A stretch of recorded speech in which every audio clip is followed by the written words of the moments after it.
like to recap last week, what happened? I'll go. If no one Killed a else lot wants of to. goblins. You Oh, there we did. go. Done. You did. That's not the only thing that happened. But yeah, that's Yes. So, um, you investigated the cart down by the ambush site, followed a trail up to Cragmore Hideout, wiped out Cragmore Hideout, opting to take out the boss first, which you didn't know you were doing, but oh well, that's what you did.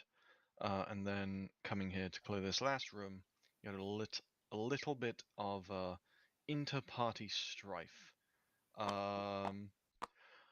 Suppose I should touch on that. What I will say is keep it civil, make sure everyone is having a fun time, but also if you guys want to do PvP, as evidenced by last week, I will let you do it. I will let you kill each other, unless you explicitly say, listen, I want to just play a team game.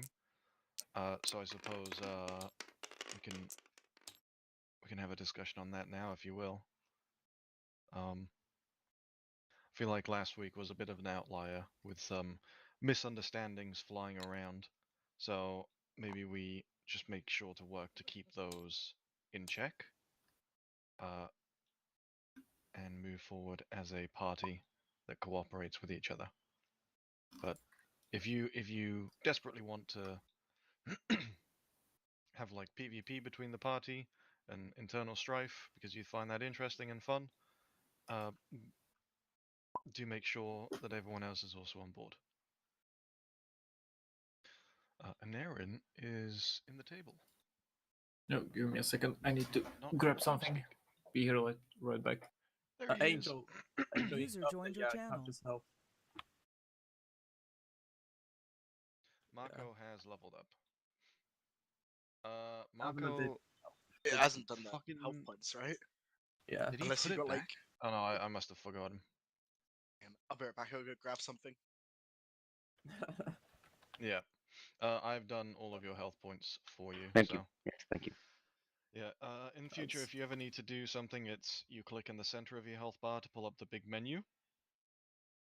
And then you go to where it says max, max 2, max 3. Max is your health. Max 2 and max 3 are secondary and tertiary bars. So if I go and click hide bar, you can see that there are 2 more bars.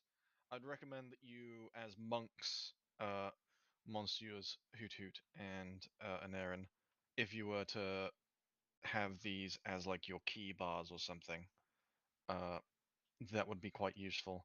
But yeah, that's how you would increase the maximums and minimums of your health. Oh, cool. Okay. Yep.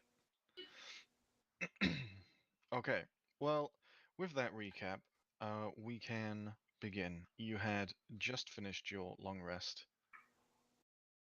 Is there anything in particular that you guys would like to be doing right now, discussing? Mako would like to turn the attention to the money situation. Mako would like the money to be distributed among Mako and friends. If I remember correctly, that was done last session. It was in the middle of combat, so we can go over that again and figure out how much money there was from Clark's area in the cave and where that is being distributed.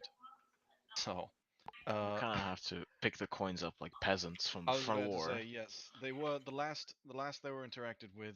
They were thrown on the ground by Beck, rather triumphantly stating, "Haha! Now I have distributed the wealth among the party." But yes. Who's are you So- trying to like fan the flames again? It just sounded like that. That is Okay. literally what my guy did. Well, as part of the loot that was found in the final boss room, there were all those supplies and stuff that there's no possible way that you can pull them out by hand. But they do hold the line shield coster on them. Then there's also provisions and stuff stolen.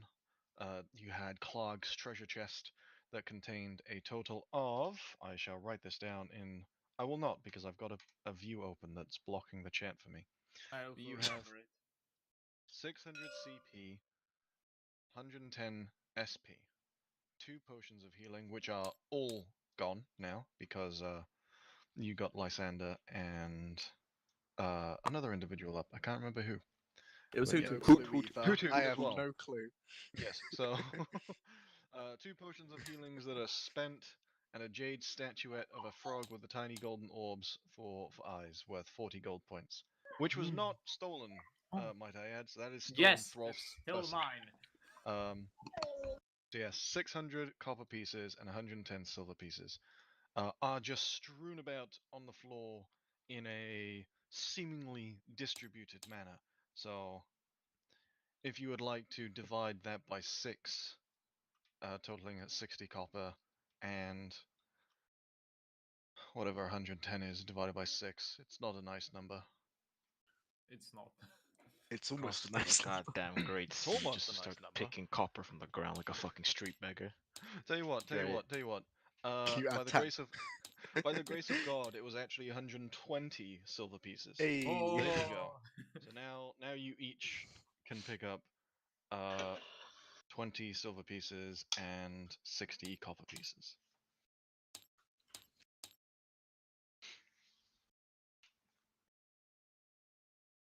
We balling. We are indeed balling, or rather, you are. I have all the money in the world because I control the world. I am the world. He's got on a power trip already. I am Zavaldo. Is that a JoJo reference? No, what's Jojo? Hey, Right. which I didn't know. Regardless, has the JoJo money been reference? sorted out? I guess we just split it. Mhm. So wait, Maybe brother, add disconnect. up the 100 copper if I counted correctly and 20 silver.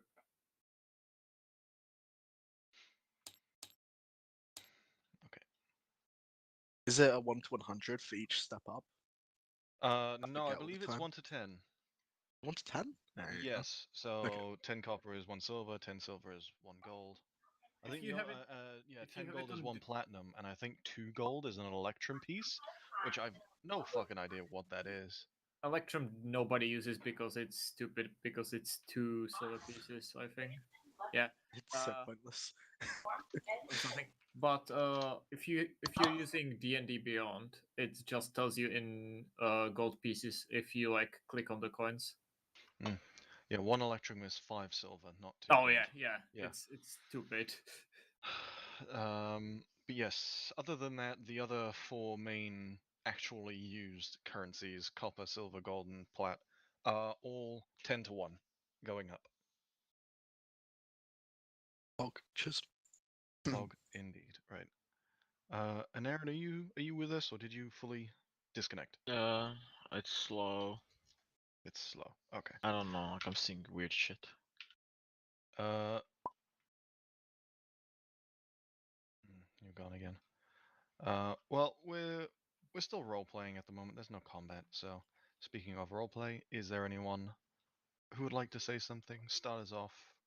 You have just awoken from your long rest in the caves using the makeshift bedrolls and whatnot found by the previous denizens, the goblins that you've killed.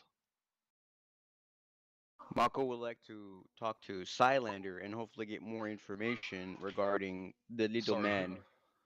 It's, Sildar. Take I your believe. Sildar. time when you You read that, combined two please. names. Yeah. Allwinter. Cylander. All I right. think you can it's my name with his name. Yeah. Yes. Okay, so we have one proposal. Anyone else would like to do anything?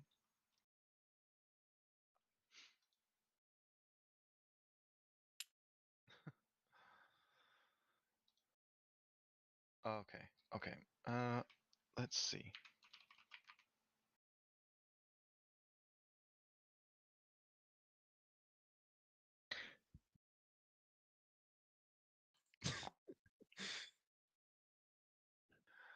Yes. Okay. So, Mako, you approach Silda. What are you saying? What are you approaching him with? Mako and friends have saved you from this terrible situation. But Mako had question. Do you know what happened to Little Man that hired Mako and friends? Silda takes a moment to fully wake up. In his old age, he's quite slow to do so. Uh, but he does respond in time and says, "Oh, oh yes, Gundren. Oh, we were both traveling by cart, similar to what I imagine you would be doing on that road to Phandalin as well when we were ambushed.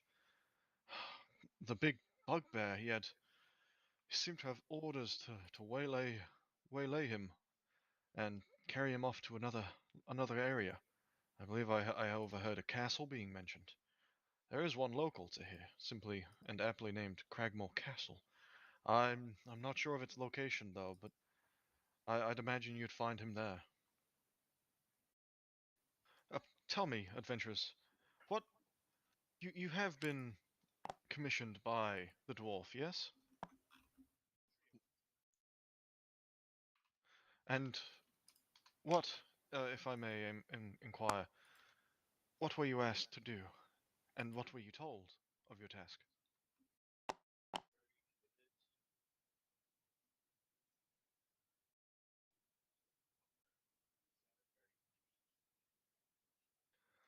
Oh, the fool. I swear if it hasn't already, that greed of his will get him killed. Oh, I had a similar feeling upon first meeting him that he was withholding information from me. I had pressed and eventually found luck in getting an answer from him. You see, Gundren and his brothers, Thardan and Nundra, they'd recently located an entrance to the long-lost cave, Wave Echo Cave.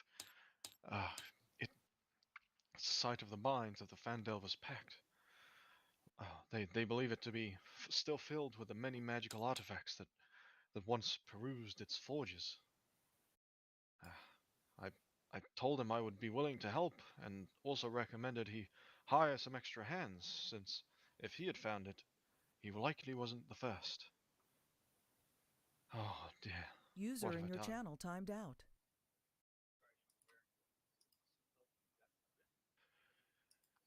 Well, the User entered your channel. magical nature of the cave would lead people to believe that certain residents would take hold in the cave, so clearing it out would be by no mean feat, by no small feat. It would be difficult, basically.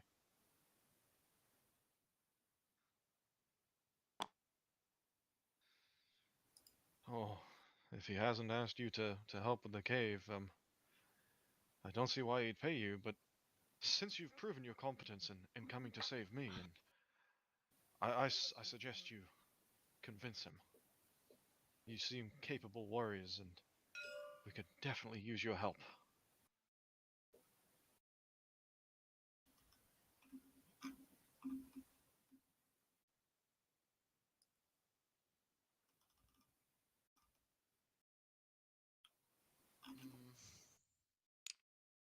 Mako had a quick question. Mako asked, why you need to get to that place you called last time? Forgot the name of the place. Phandalin? Oh, Yes. Why you need to oh, get there again? well, as Gundren hired me, we were trying to deliver supplies, mining supplies and food, mostly simple civilian stuff. I myself have my own purpose as well. I had a contact in Phandalin who has not touched off in quite a while. I've lost contact with him. A man by the name of Yarno Albrecht.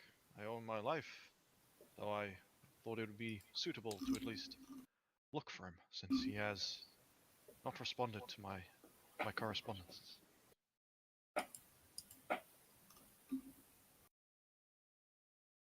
Perhaps we should head to Phandalin first, and then make our decisions on where we go next. Mako agree. Yes, it is imperative that we make it to Phandalin as fast as possible. I fear that they may not survive long without these supplies. I hear there's been quite the trouble lately.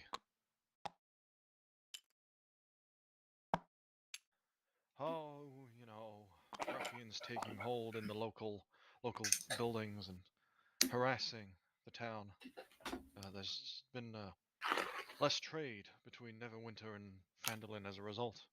Less passerbys, less travelers, less adventurers. The town has been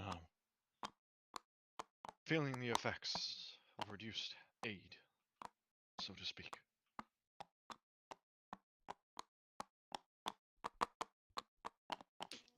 Mako asked before we go. Mako needs to know that cart you had outside. Mako needs to know. Did you call it a caravan or a caravan? Oh, what a strange question to ask. I call it neither. I'd call it a wagon if I were a sane man. Mako passed you on shoulder. Good job. Good answer.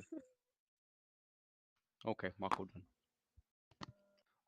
Enough of the pleasantries. I fear we must get moving. The people of Phandalin might be able to point you in the direction of the Cragmore castle that you seek. I may not. I cannot. I do not know its location. Alright.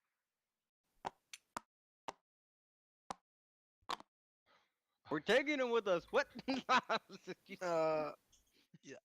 Yeah. we're escorting him Yeah? to Mandalar. Yeah. Yeah, we share a common. Alrighty. What's that button you can press? It's right click. You like want to go quick. Sorry. Oh, good lord. Oh yeah, no, you can't. Okay. Alright, I need to make sure I'm careful with User this. joined your Sildar channel. comes off. And... no, the characters should be able to stay on. Can you see the map all right? Yep. Okay, Yep. right. So, you had actually followed... let me build this up. There you go. You had been ambushed around here on the high road and had followed the trail quite a few miles into the forest towards its edge before it really starts to pick up. Do you head back to the site of the ambush?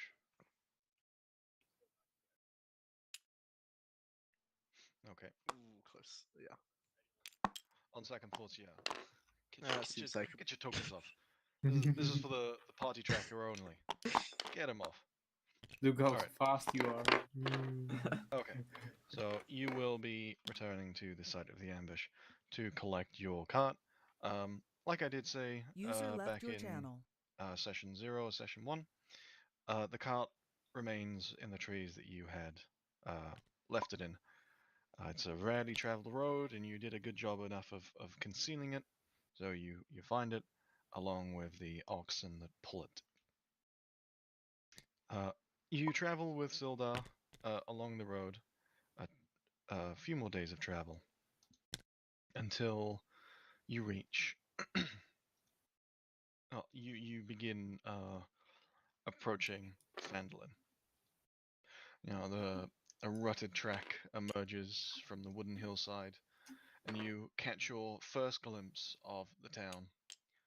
It consists of about 40 or 50 simple log buildings, some built on old fieldstone foundations, more old ruins, crumbling stone walls covered in ivy and briars surround the newer houses and shops, showing how this must have been a much larger town in centuries past. Most of the newer buildings are set on the sides of the cart track, which widens into a muddy main street of sorts as it climbs towards a ruined manor house on a hillside at the east of town. And with that, I can load Phandalin. Did we meet anyone coming from the other direction while traveling? No, it was a very quiet road. Not many people are traveling it. You were largely undisturbed, save for likely some wildlife, really. but no.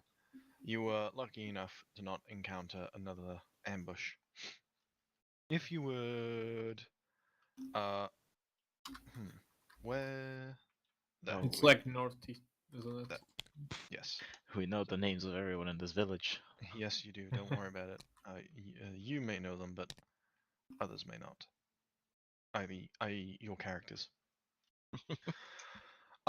Yes. But as you approach this town, you see, children playing on the town green, and townsfolk tending to the chores or running errands at shops.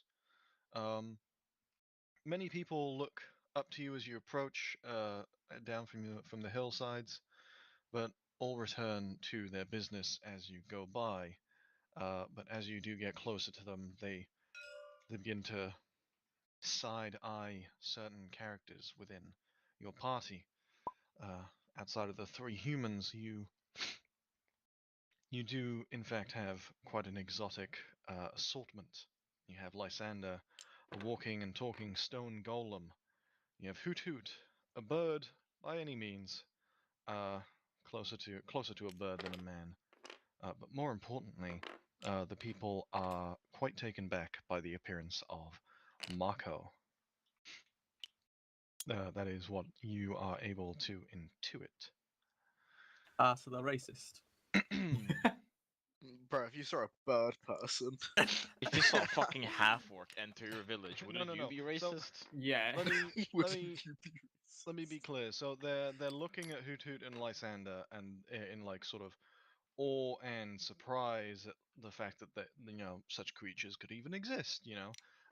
We are in the Forgotten Realms. Elves, dwarves, halflings, and the likes. They all do exist. Though, you know, bird people Fuck is my are phone? very Unique. very unique. Yeah, they have a very unique silhouette about them, shall we say, and they are a lot less common around these parts. You would assume. Likewise with the stone golem. Out of character, since that is Eberron content, I don't believe it does exist in the Forgotten Realms. To a Uh, degree, I guess. But Yeah, mostly. hence why he is stone and not metal. But yes, to differentiate, the way that they look at Hoot Hoot and Lysander is different to how they look at Mako. But yes, as you approach, with Sildar in tow, you turn to him. He seems very much more at ease now, and he says, "Oh, my friends, adventurers, let us secure lodgings. I'm told that the local inn is very quaint. Uh, you may want to deliver those supplies to the local post. I believe you'll get your reward there. Uh, I will be at the inn, Stonehill Inn. And I will secure rooms for all of us as a thanks for saving my life." And with that, if no one has anything to say, he will depart from the party. Where is his model? There he is. Sildar Hallwinter will go there. Hey, he shows us where the inn is. Yeah, he walks down the road and, after having a little look around, enters this building here. Yes, so as you're walking down, think of it as like any sort of high fantasy town. They have their buildings with like a specific purpose, like a blacksmith, a town hall, or a trading post would have a post outside with a hanging sign, either with the name of the store on it, description of what it is, or even just a small sigil. So yes, you first encounter Barthen's Provisions. That is one of the first buildings that you come across. This is the building that you are to deliver your supplies to as a party. Okay.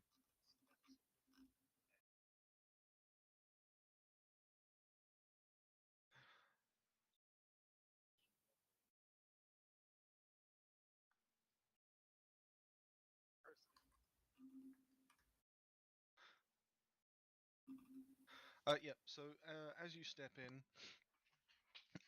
you can get a general sense that this is a fairly big trading post. Its shelves are stocked with most ordinary goods and supplies, backpacks, bedrolls, rations, rope. It's you see signs with information. It's open from sunup to sundown, stuff like that. What you do notice is that there is a distinct lack in weapons. So what this means for you is that anything inside of the adventuring gear section of the basic rules, except for anything that costs more than 25 gold, is available to purchase here. Yes. As you approach the shop owner, Elmar Barthen, he is an elderly fellow. Oh, shite. Let me pull this up. Hold Should we put our tokens on the map yet or no? on. You're all together, so the party tracker will do. Oh, okay. Yes. You walk to up to who you assume to be the shop proprietor, and Barthen, as the name would suggest, he is an old, aging man with a balding head. Though he does look to be kind in his features.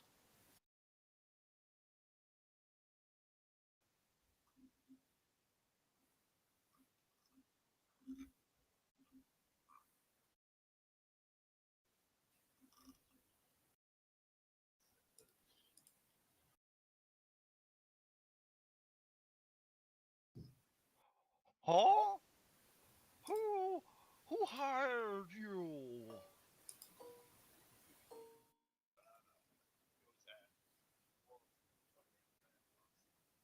Huh? Are you all in the shop, by the way? Nope. Um, I'm outside. Is it I'll just be that? Outside. No, Marco guarding outside. I imagine I'll follow back in. Who's inside the shop currently? Just Beck and Hoot Hoot? I'm also inside. User disconnected from And your Lysander? channel. Anyone else? No, Throlf is outside. Okay. Yeah. Elmar sort of squints at you, rubbing his forehead to try to sort of push his brow down to make even more of a squint as he searches long and hard at you, at your companions, and he goes, "Oh, I don't see him with you. Do you know where he is? I'd love to be able to confirm." The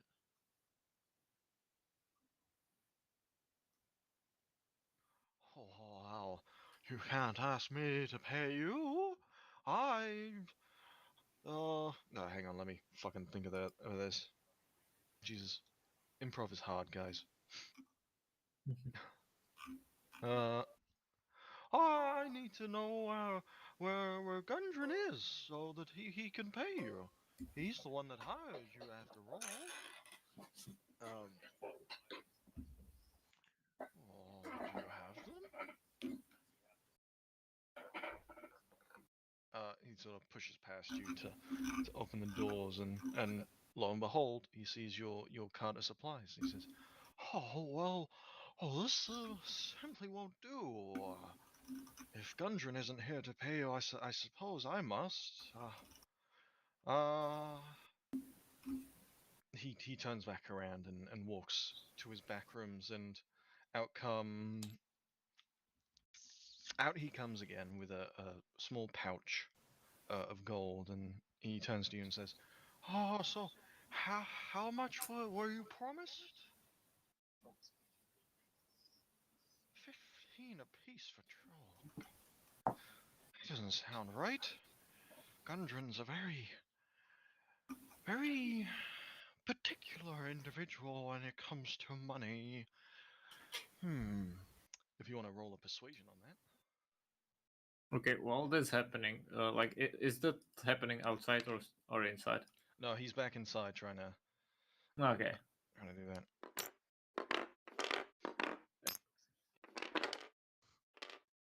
Today on D&D, the party robs an old man blind. Easy clap. Well, I don't know. I don't think he would have offered 15. Are you sure you're remembering it correctly? Well, in previous times, he didn't send adventurers.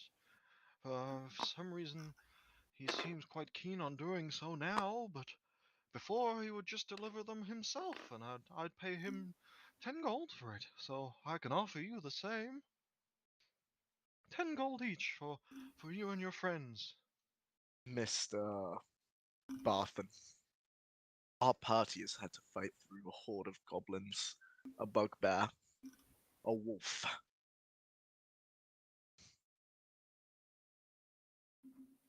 Oh, yes, but these are hardly troubles of mine. These these endeavors you took, were they necessary to deliver a cart of wagons? I Perhaps imagine. when the goblins turn up here, we should also not find it necessary to use our weapons. I don't think we should have sent this team roll. inside. What do you want to do? Do you want that to be intimidation or persuasion? Mm, think Doesn't it's seem like more- a me issue. more persuasion. I guess it's intimidation. It doesn't matter. Intimidation. Roll I either guess. way. Yeah, roll either way. 'Cause It's the you've got a same minus modifier. So it doesn't -1 in change both. anything. Yeah. Don't remind me, bro. 10. 10. You need me to come and strong arm the fucking old man. I'm being honest with this cunt, okay? Alright, um, at this point, Throlf is starting to get a little bit more than like things that they've been in there for too long to just get paid and get out. So he just like raises his voice. Oi, we getting paid or are we moving back to Neverwinter?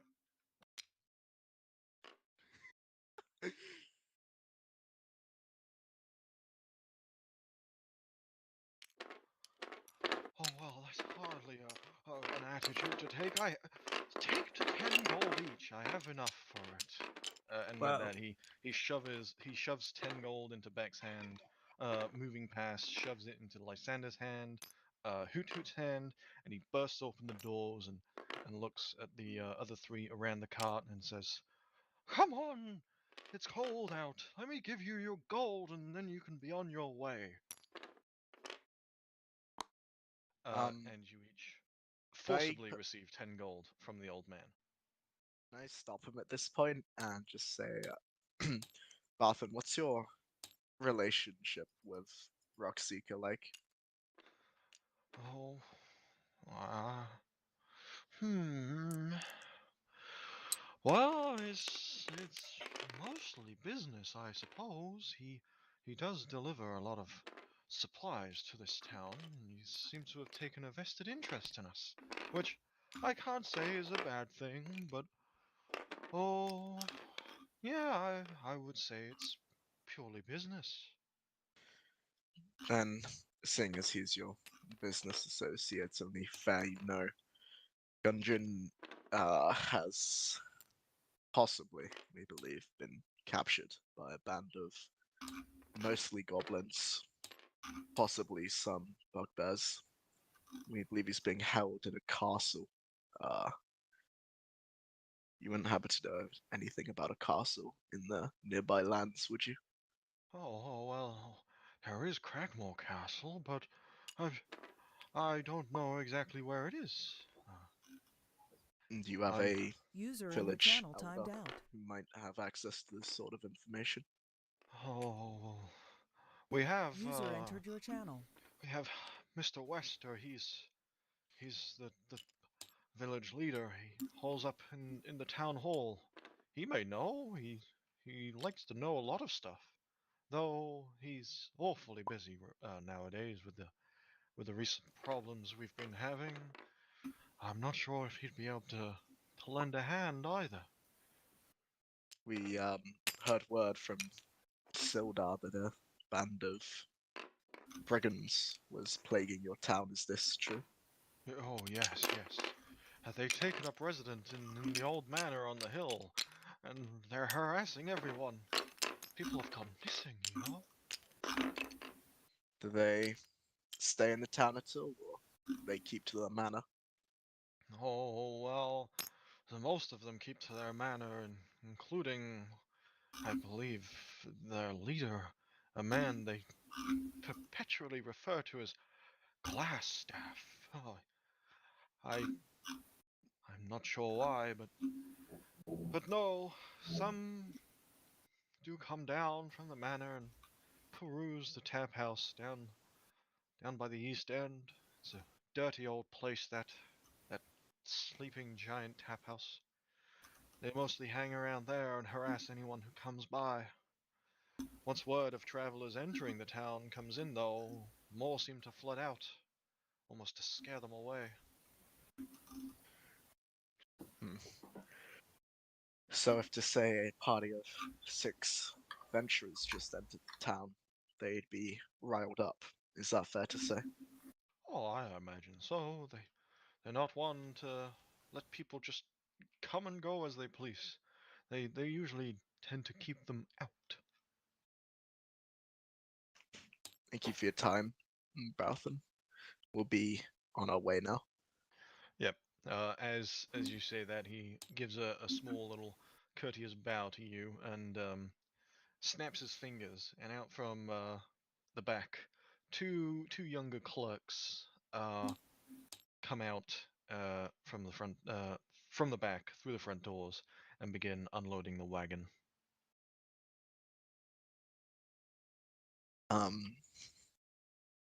I think it's best addressing the party. Who states? I think it's best we head to the town hall. There's a man by the name of Wester, who might be able to guide us to this castle.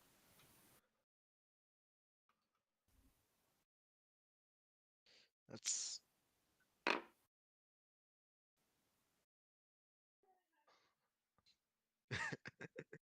You can split the party. perhaps it's for the best. And let's I think everyone deserves a good rest first. You're right. Unless anyone has any objections. Okay, so you are going to. I'm gonna torture you. I'm splitting off. You're splitting off. I'm splitting off. All right. User joined your channel. And Aaron, where will Zane be going? I don't know if you have it in this, but a little metagaming. There's a shrine in this town, right? Yes. So as you are walking towards the inn, you do pass what seems to be a shrine. You're very you're fairly certain that's a shrine. Yes. All right, I'll head over there. And what kind of god do they got here? So yeah.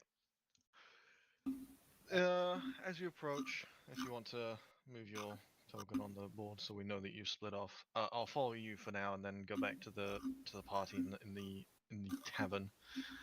As you approach, it is a very small shrine.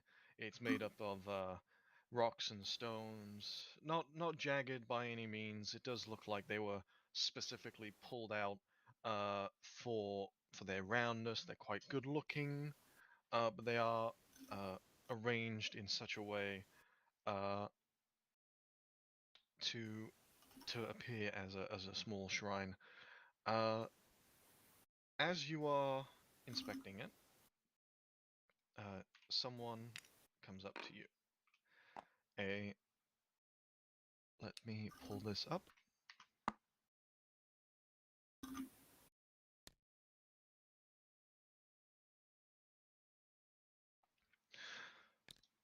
A fairly tall woman comes up to you.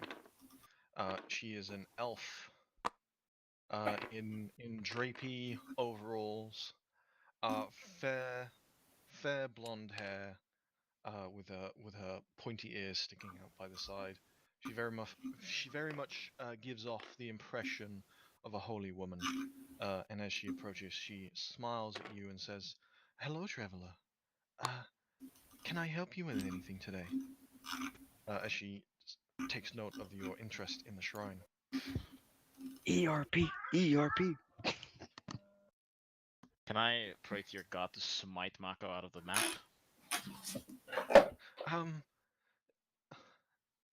Is that what you actually asked? If I heard him say ERP, RP, then yes. No. I'm in the tavern. It's cool. I'm not even there. The actual first wish that would be granted in this campaign. No. It's been a while since I've had connection with my my own homelands, and the shrine does remind me of it. Oh. She looks a little bit sad at almost in pity at you, and she says, "Oh well, the shrine itself is dedicated to our Tamora, a goddess of luck and fortune. But you are free to pray to whomever you believe would help you to return you to your lands, if that is what you so wish."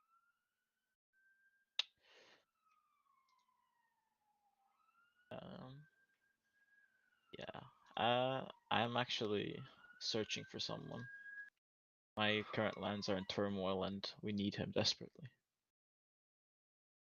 Have you had any visitors lately? Hang on, police are raiding my house. Roll persuasion. No, it's like FBI, open up. And that's all because Mako said ERP. It's Yeah. England. What's the most the police Alright. can do? Beat you with a stick. All right, they're Point, gone. mate, got They're lice gone. and that. They haven't found me, thank God. Yeah. Sister Grail, she sort of takes a moment to think, and she says, "Oh, I wouldn't know. I mean, we don't get many visitors as of late. We've got a few troubles of our own, and it tends to keep the visiting sort out. So, I would be more than happy to take them on. There were a few individuals, though. They struck me as rather odd. I couldn't quite place it, but there was a man here who it felt like he was wearing a face. I can't quite put my finger on it, but he didn't stay for long either. The red brands of the area make quick work of visitors and make it very unhospitable to stay here for any period of meaningful time. So I'm sorry I can't tell you any more. It's fine, sister.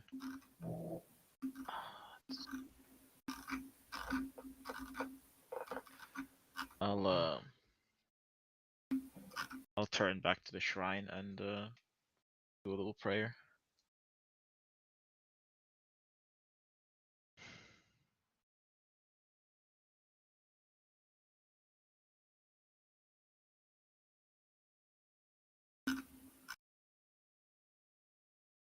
Hello? Yes, hang on. All right. She leaves you to do that. Okay. So she takes a step back and allows you to do that. You can cut to the party now. It's fine. Okay. I'll be a while. All right. Back in the party, you have entered the Stonehill Inn. It's in the center of town. It's a very large, newly built roadhouse of stone and rough-hewn timbers. As you enter, you see that the common room is filled with locals. They've all got their drinks of ale and cider, and they all eye you outsiders with curiosity. Uh, Again, the similar looks of awe at Lysander and Hoot Hoot, and very shifty, almost fearful eyes being shot at Mako.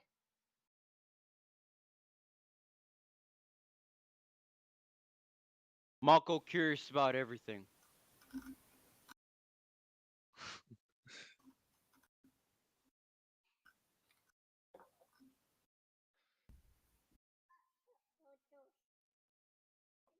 Mako grunts. Mm.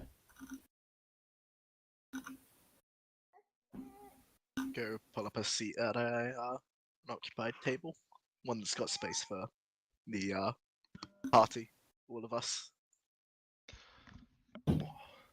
Yep, you managed to find one. It is fairly packed with locals in here, but there are it's a sizable establishment, very much intended to house a lot of people.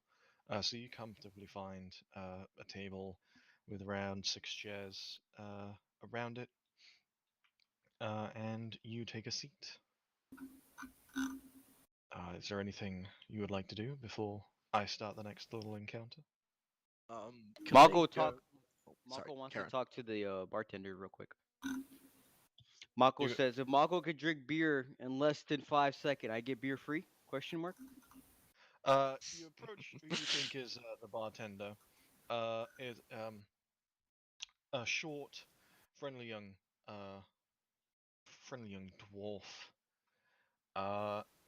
He gives you a look, as if to say, "What?" And just sort of ignores your request and says, "Uh, you want to buy a beer, lad?" Okay.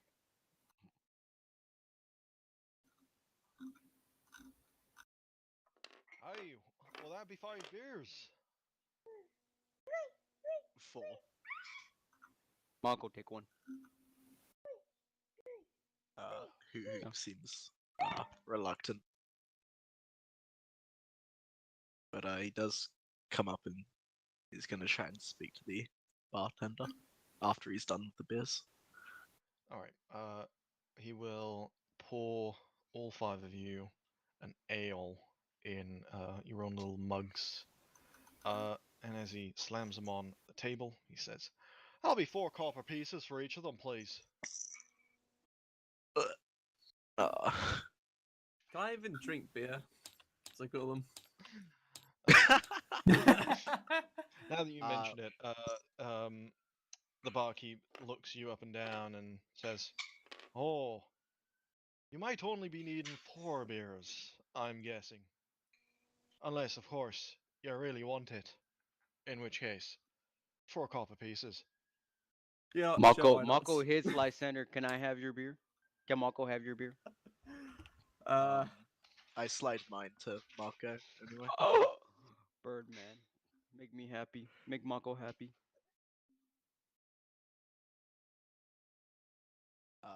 I'll pay for my one. I'll pay for Mako mine. pays for his also. 4 copper.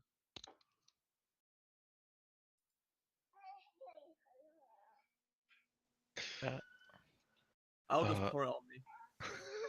It like drips down your stonework face and body and just onto the Aw. floor. Here's like a The barkeep Yes. looks at you and, for fuck's sake. Gets raided by the police. It's just a small question. Since me, Lysander, and who was it? Throlf have been like traveling beforehand. Have I ever seen you eat food? The fuck? How do you Oh yeah, that's a good idea.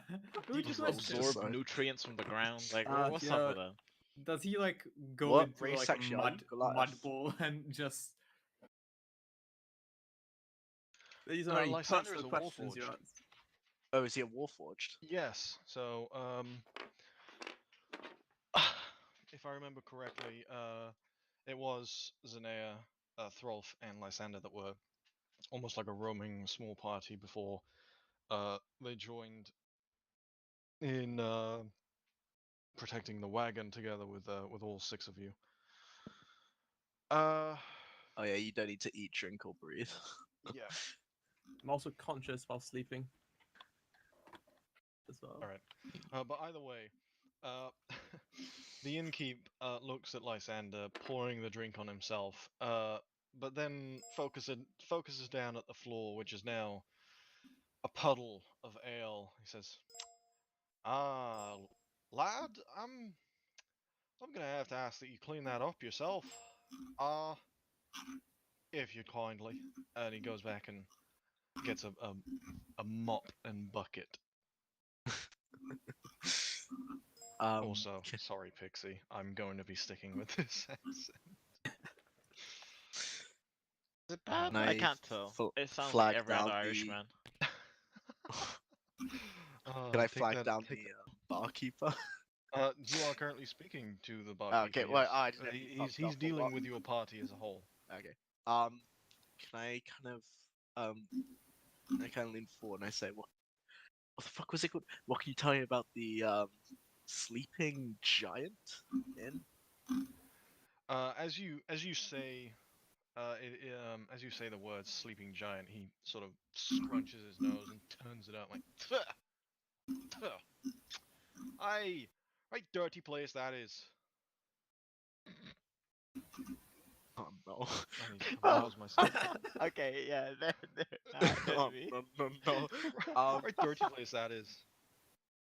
Uh, Nothing but hooligans and ruffians that cruise that place. he's lost it already.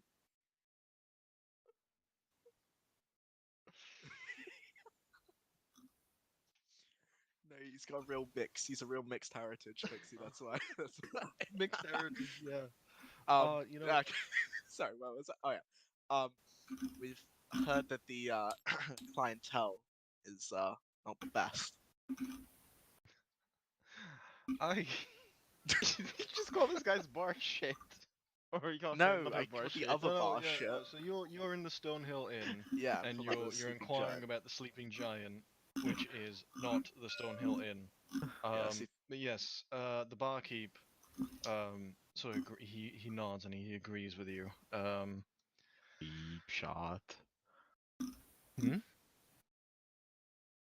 Also, saying it's who a the cheap shot. fuck has mac and cheese with chicken? I don't know, man. That's what the restaurant's offering. Oh, that's wrong. You should burn it to the ground. It's Yes, like a- he it's like a he cancer relays the place. similar information that Elmar had given you. It's an inn. It's a tap house rather, and it's a gathering place for the Red Brand ruffians that you've heard so much about in your very short 30-minute tenure of this town. He points it out actually as being one of the further eastern houses or buildings rather eastern. That's west. You've just pinged there. But yeah, further east, not that I which know is in this sort of direction on the right hand side of the map. And he says that you couldn't possibly miss it because it is a right shithole, as he would say. These red brands, how many do they number? Oh, I don't know, laddie.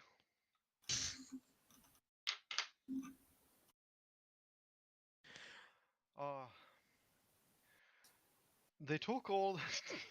You do it. Brother in Christ. My brother in I'll Christ, get you through chose this. the accent. I'll get fucking through this, alright? Get your shit together. I've invested too much in this, alright? This is why they seceded from us. Right. Uh, yeah. Are mostly consistent of men in their, you know, middle age. Think hooligans that want to make a name for themselves, but they don't want to go out and be adventurous and actually work for a living. So they come around and harass the good people of this town. The good people, myself included. I had to build a new inn because of them. They like to But- keep visitors like you out as well. Hooligans, not ex-soldiers, come home with nothing to do.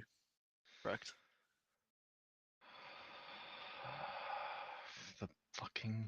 The module doesn't give me that information. All right. Maybe we should make it up. Improv is hard. Yes. Shot.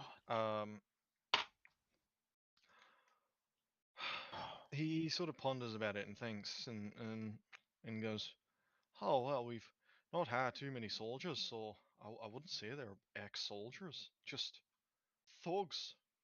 Thugs and thieves.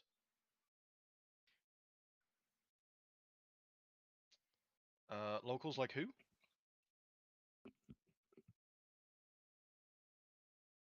Aye, some of them are. Most of them aren't. Most of them are pulled in from outside. Paid work, likely. Less honorable kind. More mercenaries rather than adventurers. Mm.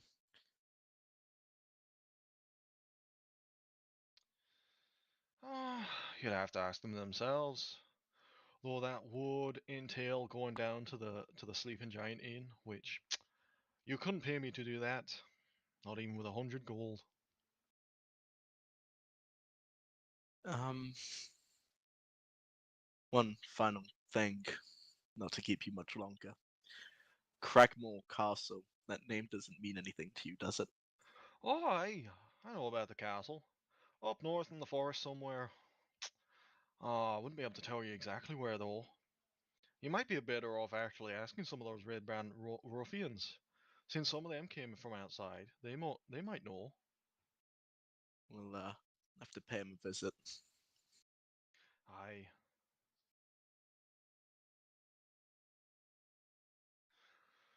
Oh, well, it's quite an old village. Plenty of rumours to go around and investigate. Well, I wouldn't know anything specific, but you're free to come harass some of my patrons, provided you're not actually harassing them, you know. Asking them a little bit, might be able to find some rumours to satiate your curiosity.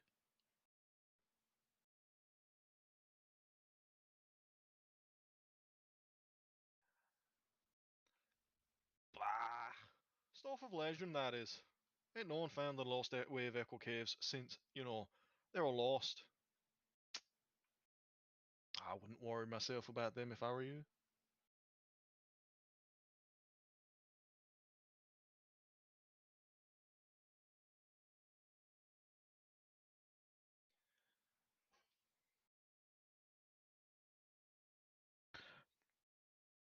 Aye, that's no traveller.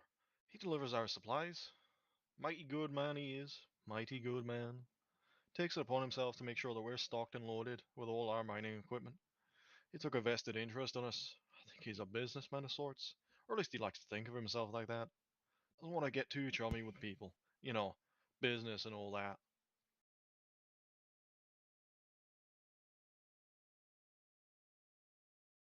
I have a question.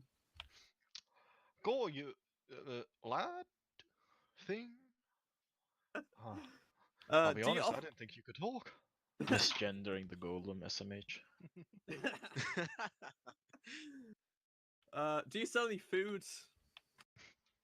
Anything like uh, remembering back to the puddle that you still haven't cleaned up, I'm assuming. He goes, "Aye, are you gonna be making a mess again?" I'll try not to. Aye, well, I do sell food. Uh, um, I can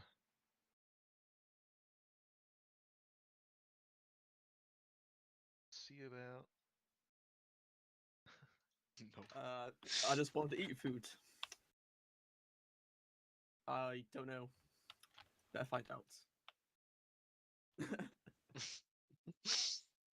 Let me just copy and paste this into the LMOP chat as a list of items and their associated prices. It is just, you know, in the basic rules, items and lodging.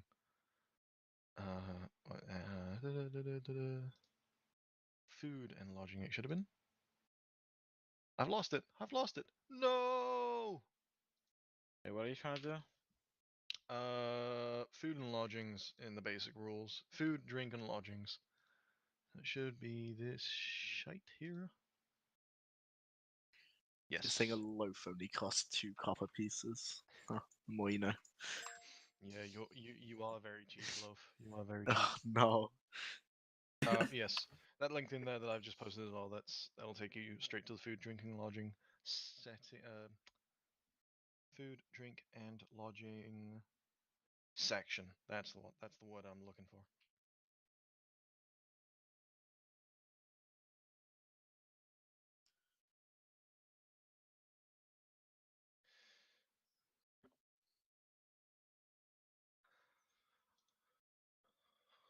Hmm.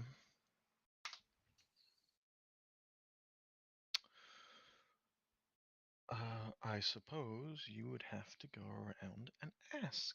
Like I said, the the inn is fairly full. There's a nice bit of conversation going around. Uh, as I say that, I realize that cousin Vinny is deathly silent. Um, Cousin Vinny has passed away in his sleep.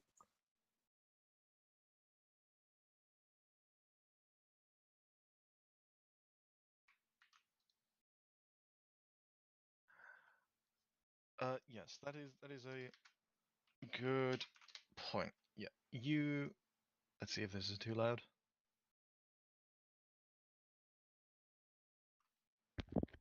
All right, that's nice. There you go. Nice ambient music. All right. Yes, if you want to go ahead and make let's see, perception or insight, whichever's highest for you. I'll let you go.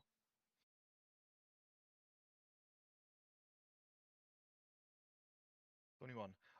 Yeah, Beck, you sort of lean back and you start scanning the people within the bar, and you do eye out certain people whose conversations might be interested. In one corner, you've got an old farmer gossiping about something. You've got the barmaid walking around, spending a little bit too much time talking and not enough time serving drinks. Though it doesn't seem like anyone minds because she brings a very nice conversation. You've got miners. You've got um, young individuals. You know, you got a small boy wandering around. You know, having the time of his life, just minding his own business. And then other individuals uh, that you may be approaching. So one, two, three, four, five, six total individuals that you may be able to that you intuit you could bring information out of.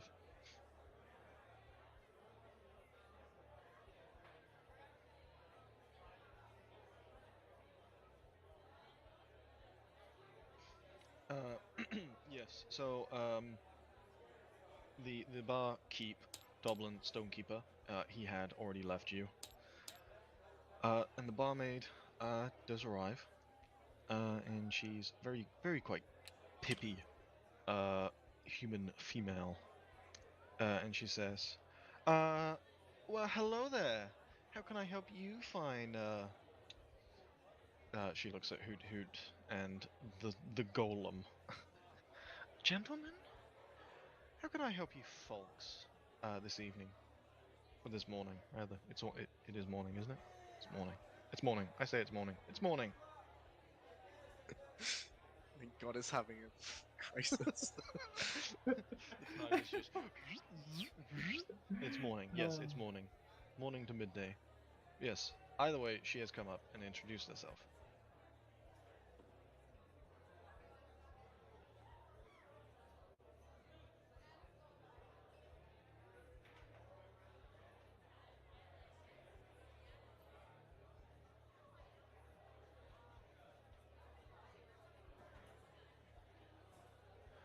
Oh, well, first off, that'll be 4 more copper pieces for another ale.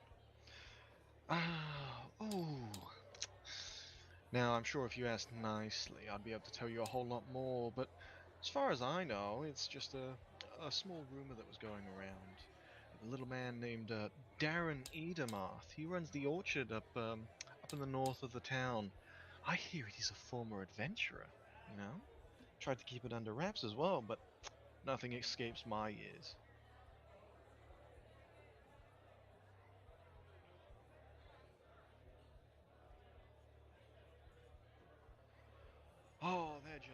thugs and menaces. I really wish they'd just leave, you know?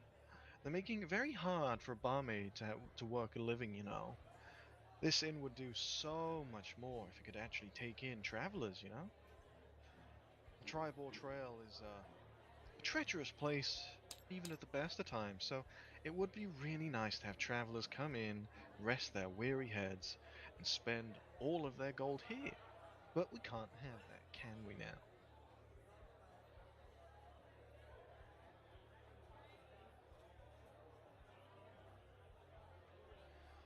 Ah, well, that's the question, isn't it? I wish I would know, because then I could probably go do something about it. If I knew who that big boss was, I'd give him an earful. He's probably just some crazy old dude that's hiding out in that abandoned manor up there, thinking he's all cool and whatnot. To me, he's just annoying. Everyone else thinks so as well. Oh, people have been going missing, so maybe they're a threat.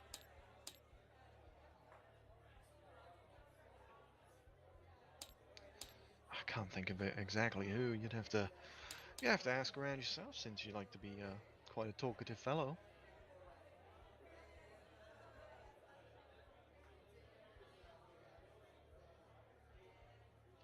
Oh, well, tips are very much accepted. And she goes on her way, shortly returning with another mug of ale for you. That's the one that you just paid for. So I think that's your second one. Yes. With Elsa, the barmaid, spoken to, there are still 5 individuals on your personal little docket that you spotted.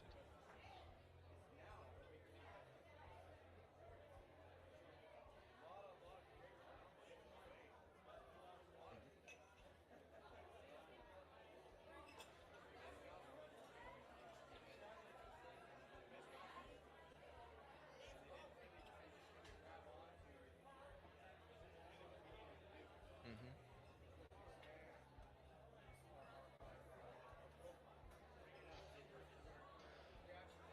Yeah, so you approach this old farmer. You can tell he's a farmer because of the way he's still got a little bit of the dirt under his nails, and he looks very tired, very weary, and he's just sat. Uh, he is on his own, but he doesn't look particularly lonely. He's just sort of minding his own business, and he eyes you up as you approach.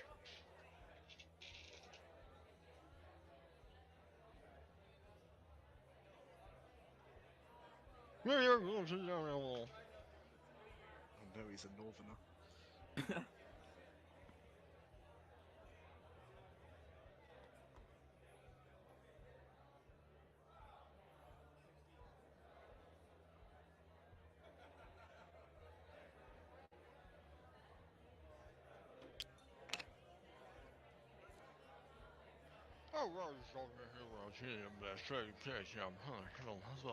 Stay away from the top round in the hall, you know, the red round in the hall.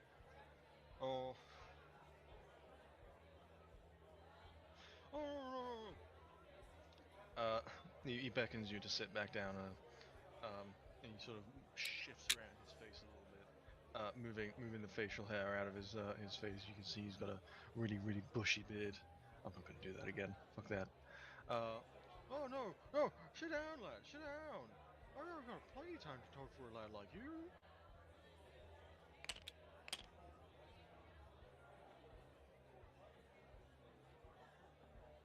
Oh, well, like I was saying, the best place to stay is probably this here in this stone. Oh, it was stone something in. Well, I can't remember, but you best be staying away from the other one. It's a tap house down by the road. Where it's oh, I can't remember the name. Name just escapes me. And he just sort of sits there pondering for a minute. Oh, yeah, names are horrible. Oh, sorry. And he removes the hair again. What was it that you were after again? Oh, that'll be a Mr. Harvin Wester over by the town hall. he likes to think he runs the place, but it's mostly people, you know, people run the town, and he just oversees and makes sure everyone stays civil.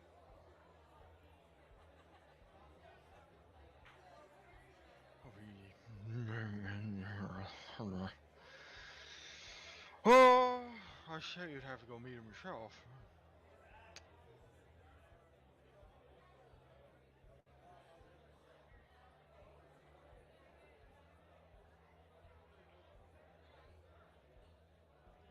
Oh yeah, we don't have a lot of help coming in now. Not anymore since those Red Bear Ruffians took up in the Fresno Manor up in the east side on the hill.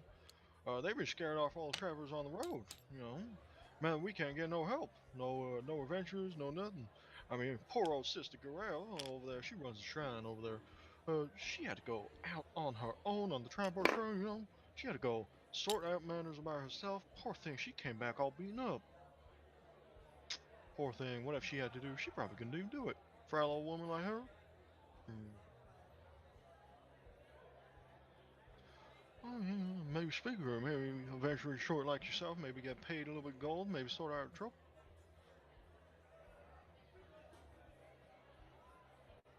Oh, no problem at all.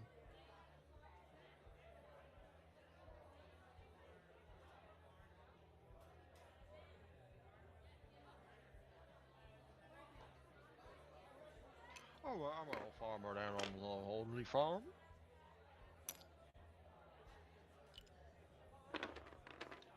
Oh, well, we make our own food, but mostly we all get it from a cart, taken from everyone there.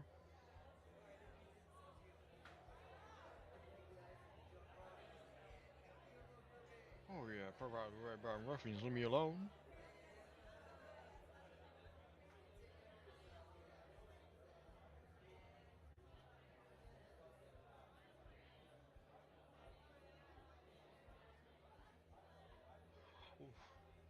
Well, I'll see you later, then.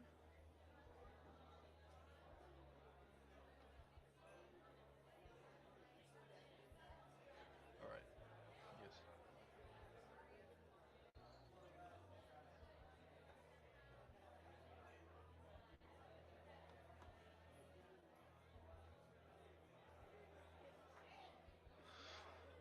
Yes, so there is the miner, there is the young boy that's walking around minding his own business. Nobody's really paying much attention to him as if he's, you know, usually there.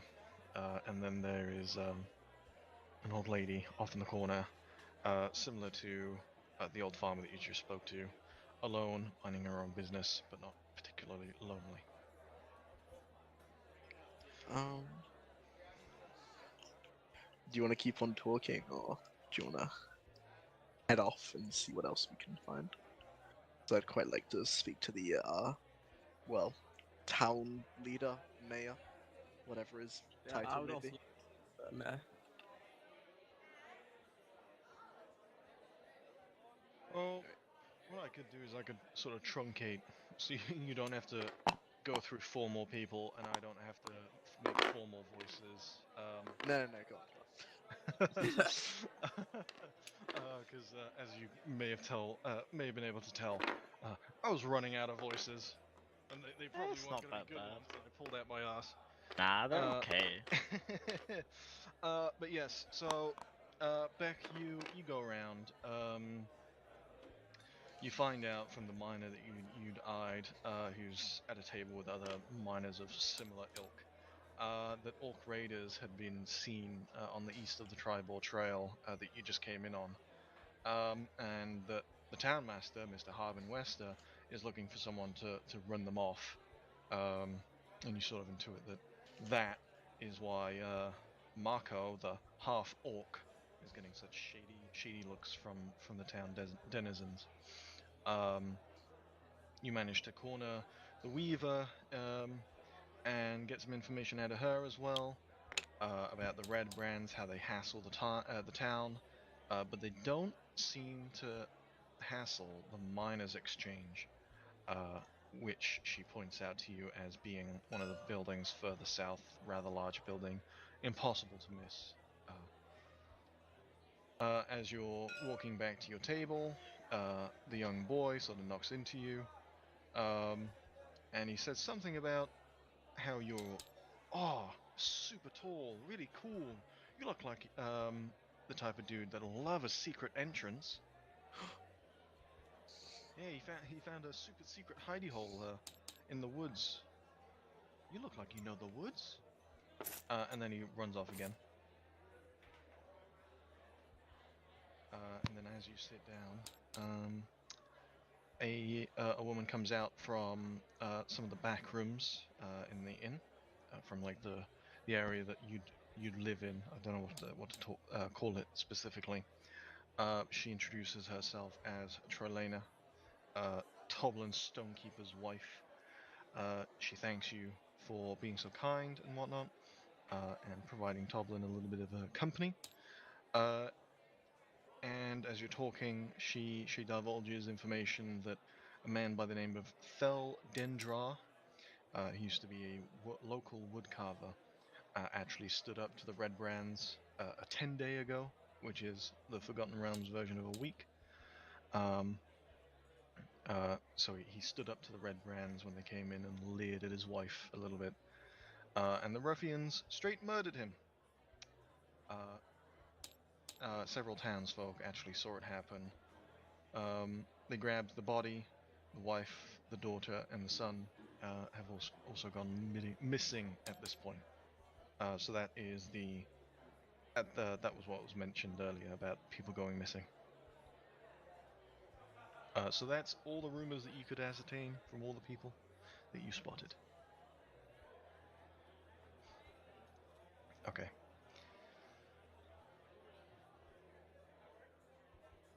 Mm-hmm.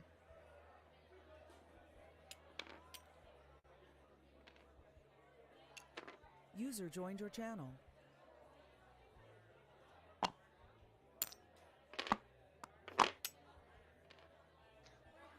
Wait. So you come in and you tell Marco, oh yeah, I know why they don't like you, and refuse to elaborate. Oh, I know why they don't like you. So will you tell me? No. Oh yes, but actually no. Is it because Mako is beautiful than everyone here? Okay. Alright, People are well, afraid of Mako.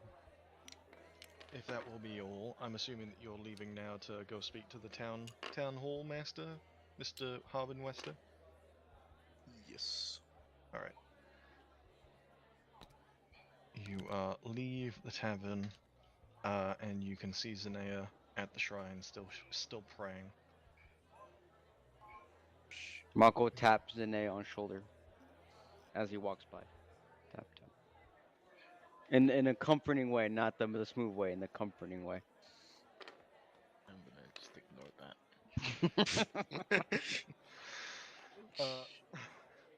Yes, you do also spot who you assume to be Sister Gorel, tending around the area around the shrine.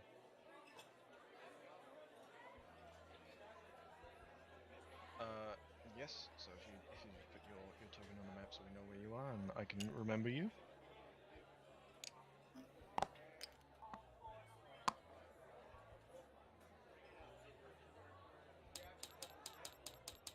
All right. Anyone else? I'll be heading to the town hall. All right. I think Everyone I'll else? be heading to Town Hall too. Everyone else is going to the town hall then. All right.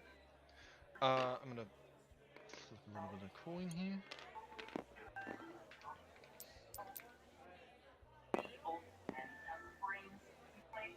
All right. We're gonna be following the group to the town hall first. So let me pull that up.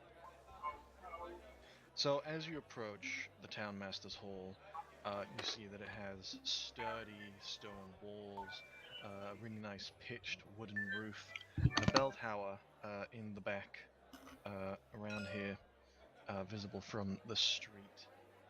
Posted on a board next to the front door is a notice written in common, so you can all read it. It reads, "Reward, orcs near Wyvern Tor. Those of a mind to face the orc menace should inquire within." And it also has the town seal and a rather, not shaky, but very hastily drawn signature, so indecipherable Can to I? any passerby. Hey, really. look, guys, it says orc. Mako I- orc. I tear it Get it? off High before anyone rocks. else sees it. I tear it off the book and pocket it. Okay, all right. So you've torn that off, right? You walk inside. Yep.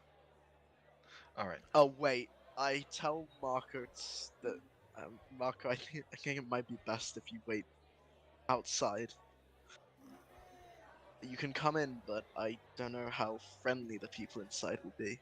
Mako friend to all though. But Mako will wait outside, Birdman, because you asked nicely. Mako wait outside.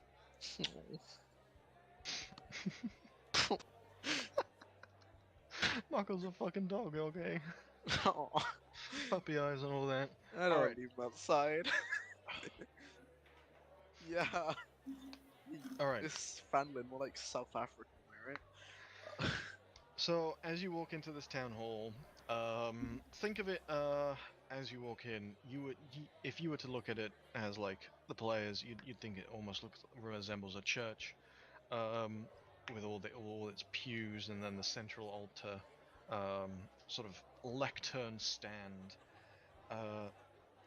that you would assume that the town master would speak at to an audience of the townsfolk. Um, there's no one here, though. In the quiet, now that you are out from the bar and out from the noise and hustle and bustle of the street, uh, you don't hear anything other than the faint scratching of quill on paper coming from one of the rooms in the back. Uh, as you approach that room, it gets louder and louder, and you can tell that it's not a calm scratching. It's very much furious scratching of someone that desperately wants to write this message. Before we go in, wait, Marco, do you have like a traveling cloak? Like a hood? Mako in armor. Mako don't have cloak. You have cloak? Tablecloth maybe? I go back outside. I take off my cloak. I put it over Marco and I pull the hood down as far as it will go and tell him to. You can. Mako says this And only time to come reaches with to us. torso. You're not. Wait, how tall are you? How 6 tall's feet. your coat? Yeah, I'm 6 foot. It's fine. Okay, then it reaches down. Maybe a bit like won't be as thick on you, but It's a party of tall individuals. and then I Okay. gesture for you to come inside with us, and then we head Okay. towards the writer's room. So Marco is now covered, yes? Yep. Yes. His orcish features are mostly, for the most part, hidden. All right. Yes, you've got the door as well, that you think maybe contains the source of the scribbling. What do you do? Knock. As you knock, you hear the scribbling abruptly stop. You hear the scrape of a chair on the floor, and some fairly heavy footsteps coming towards the door before it violently swings open, and a fairly tall, bald man of really he's a well-built man, but not muscular. He looks like God, how do I describe it? Almost like a strong man. Big, built like a carton of milk. Does actually, yeah, okay, yeah, built like a carton of milk. I'll use that. If you're having trouble envisioning it, uh, the mini actually does a good job of describing what. I'm gonna move the party tracker Stocky. off. You mean? Yeah, yeah, that's the word. Stocky. So a fairly stocky man, fairly tall, about as tall as all of you, 6 foot tall behemoths. Uh, yeah, yeah. And he sort of goes, "What? What? Who are you? Why are you knocking on my door?" I have need of your service, so you could say. Sir, You're what the the devil are you talking mayor about? of this town, correct? Yes, I'm the town master. Yes. Hmm. We are travelers, under the employ of Gungeon Rockseeker. Um, Sadly, uh, his caravan was ambushed but a few days ago, Cart. and shut the fuck up. I didn't even do it intentionally. His wagon, in fact, was ambushed a few days ago, and we believe he's been taken to Cragmore Castle. We've asked around, but no one can give us an exact location, and we've been told that if anyone's going to know where it is, that you'd be best. Well, they are simply fools. I've no idea what you talk about with this castle. And what does it matter to me that some Gundren is kidnapped? I've more important things on my plate to deal with. You must have seen the sign coming in, yes? I've got orc troubles on the road. And, oh, are you here about the orc troubles? If not, I will have to ask that you leave. We can certainly assist with your orc troubles, but keep in mind that this Gungeon Rockseeker is a key supplier of many of the shops in your town. He is a lifeline for you. I would not be so quick to dismiss him. Oh, he's only a lifeline because of those damned red brand ruffians.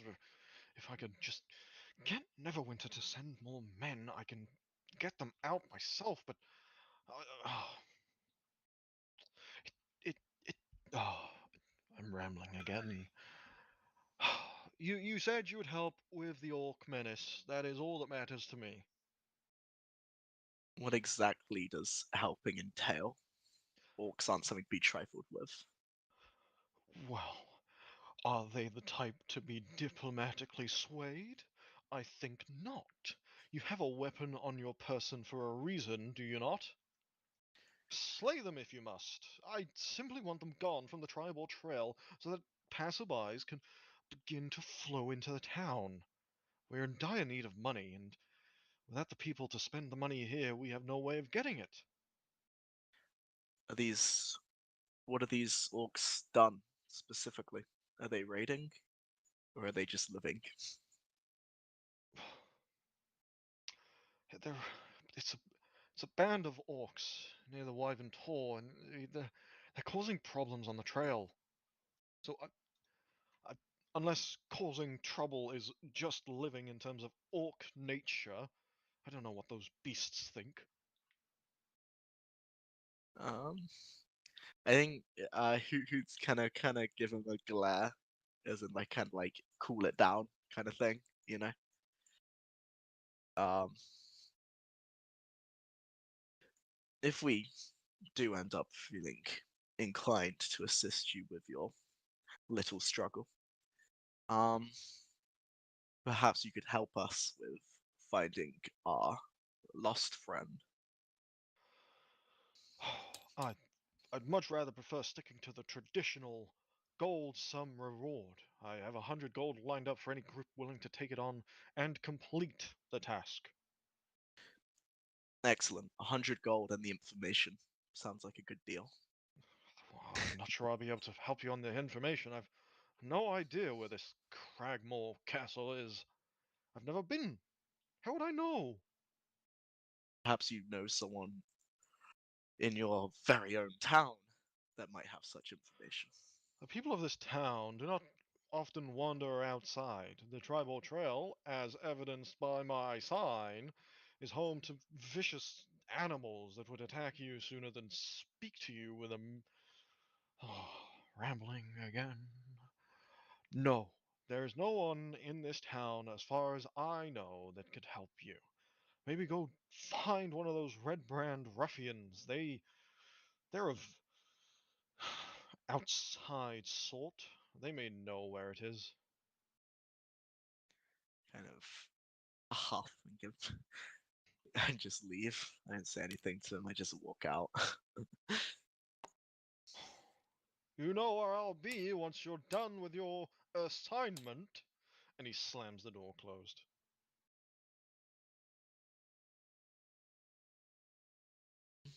Mako turned to Birdman and said, "Not all orcs are bad." I know. I know. All right. Anything else that you would like to do in the town hall? Set on fire. I mean, Now I can cast Firebolt at it. oh, please do. No. All right. Well, in that case, we have Beck, who is not with Zanea, but with a Zanea in the background. Has split from the party to deal with Sister Garael. I gotta remember what voice I had for her. Fuck. The caregiving kind of voice. Ah, yes. It wasn't. I mean, that was pretty accurate. I mean, it's what I was going for, so it's very, very nice that you managed to peg it as correct. That was what I was going for. But yes.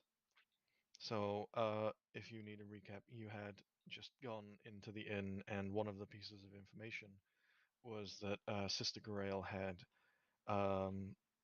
taken matters into her own hands and ventured outside of the town, only to return a few days later, beaten, bloodied, bruised, etc.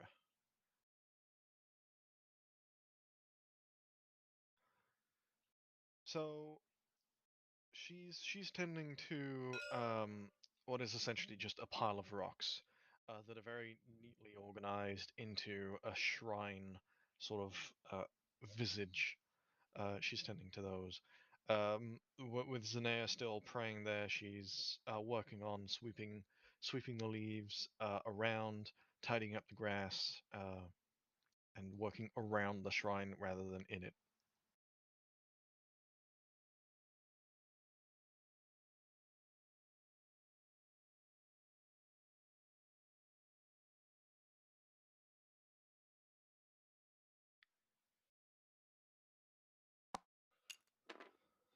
Yes.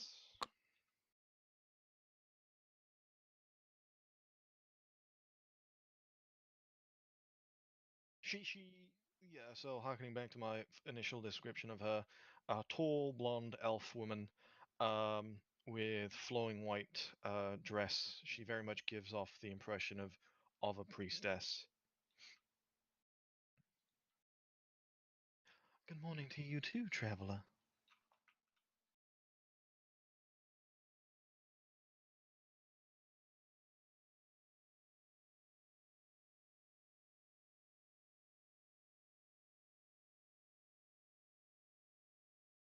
Oh, oh, Jesus, sorry, I fucking opened up like 50 tabs and 50 videos started playing.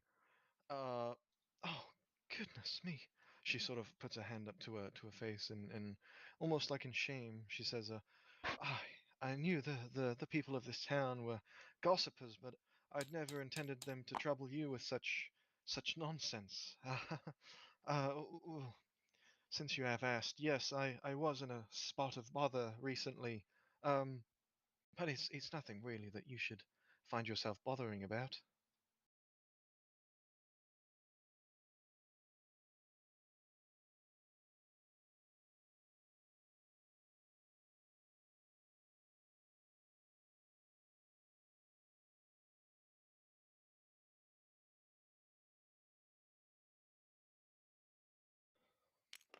Well, avoiding it should be fairly easy, since I doubt you'd be seeking out any banshees anytime soon.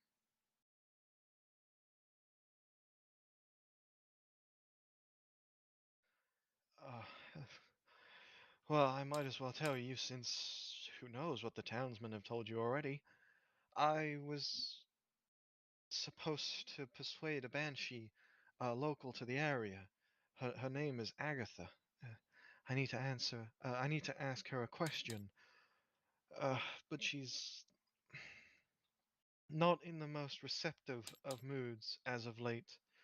I went and barely escaped with my life, if I'm being honest. I I need to bring a gift that would be more suitable for her liking next time if I were to get in her good graces and pose my question.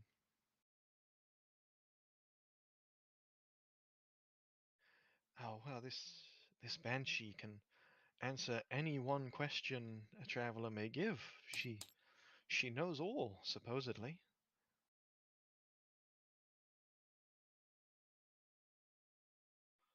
Oh, well, wouldn't you like to know? Unfortunately, that is private. Uh, though rest assured, it's nothing malicious. I would prefer to keep it private, though.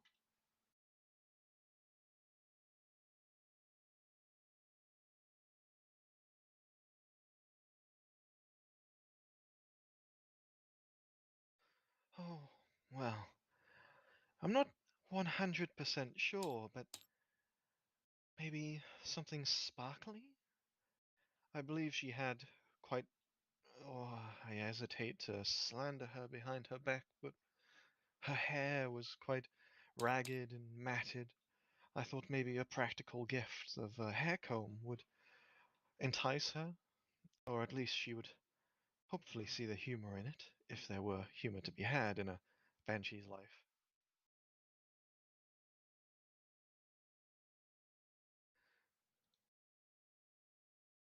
Well, at the very least, she may wish to care about her appearance, so that would be my bet.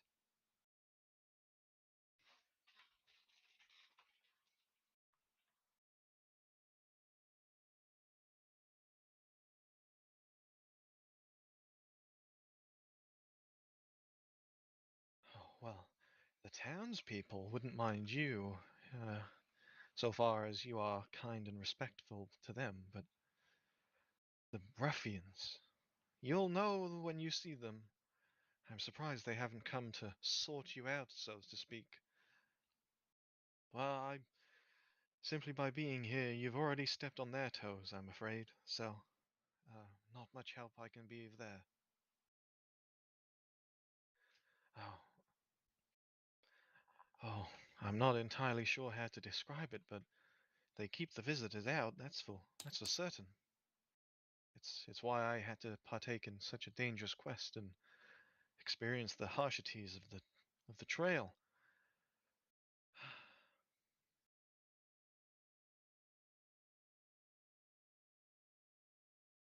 Oh, yes, that would be Halia's business, the mining exchange. They don't dare touch that.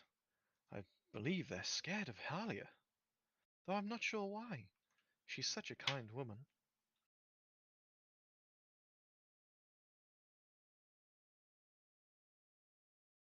She oversees the general operation. Uh, I suggest you speak to her yourself. It'll be a very pleasant conversation, I'm sure. She may also shed insight as to why she is being left alone. Maybe if you could help her and spread her knowledge, the ruffians will leave the whole town alone.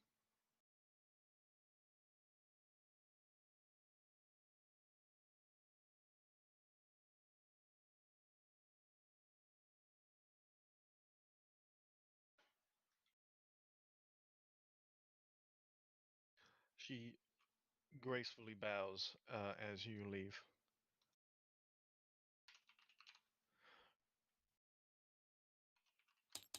Okay. All right, yeah. So as you're finishing that up with Sister Gorel, you see Hoot Hoot, Lysander, Throlf, and Marco, who is still draped in his cloak, leave the town hall. You're all now fairly spread out. Zanea is still praying. What would you like to do?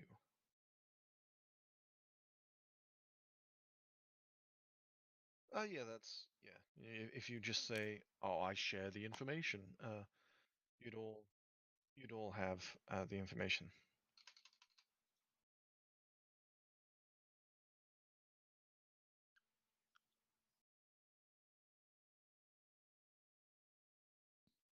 Mhm.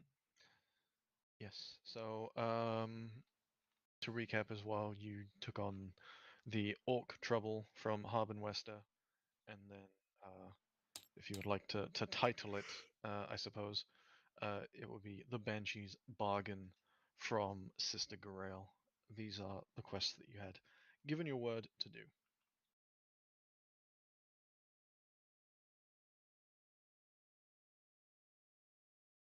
I explained to Beck, like, as much as I dislike him, the mayor has offered us a job. It's not a particularly fun one, shall we say. There's a group of orcs patrolling the main road. He wants them dealt with.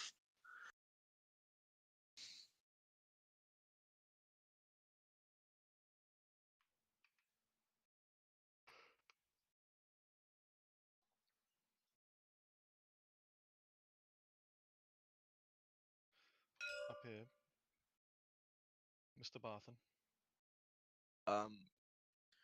Yeah. Also, what's this building? Like, Yes. what does that have the appearance of, at least? Funny you should ask that. I know. Hanging above the front door of the building that you have coincidentally taken interest in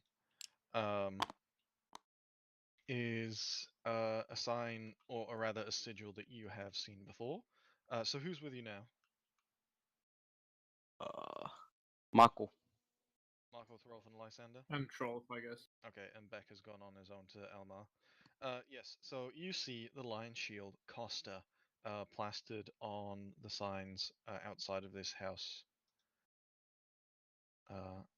It's a modest trading post, by design, with that Targon on it, with a wooden shield and a blue line painted on it. Cough, cough, Beck. You won't come here. Cough, cough. Can I shall that Beck do his stuff first at the trading post? Yes, in that case, yeah, we'll switch to Beck so that Beck has the opportunity to go there as well. So Beck, what would you like to be doing here?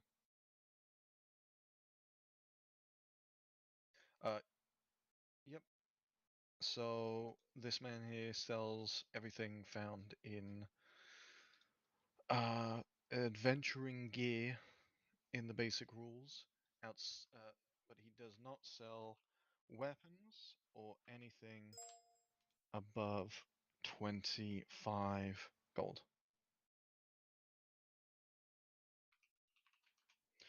A comb?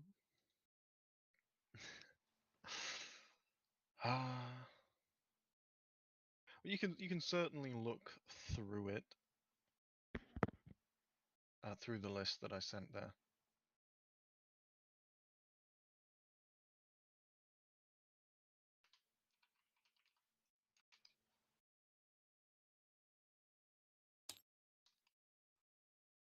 I put it in the team speak.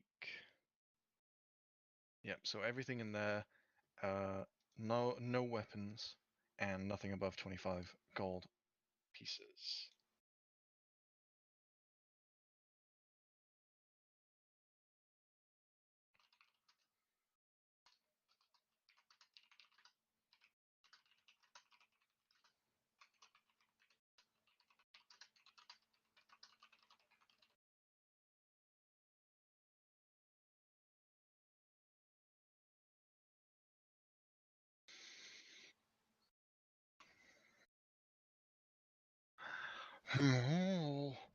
Items for the hair.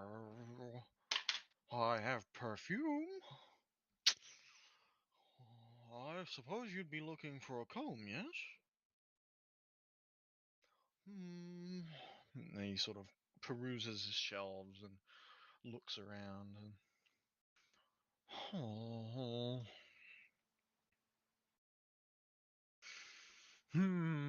Oh, it doesn't seem like we have anything. Nothing magnificent anyway. How strange.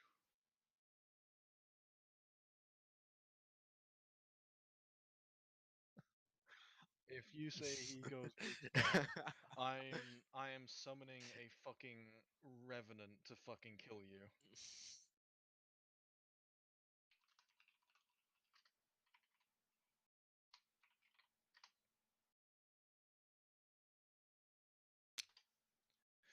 Okay. Well, yes, he is a little bit more thankful of your more pleasant demeanor this time around.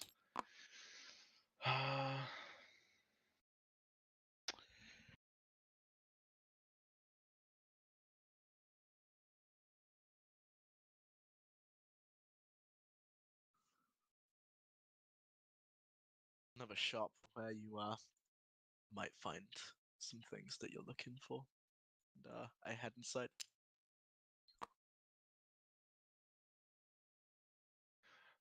So yes, let me pull that up again. I'm actually trying to figure out where the hell you get that fucking quest item, sorry.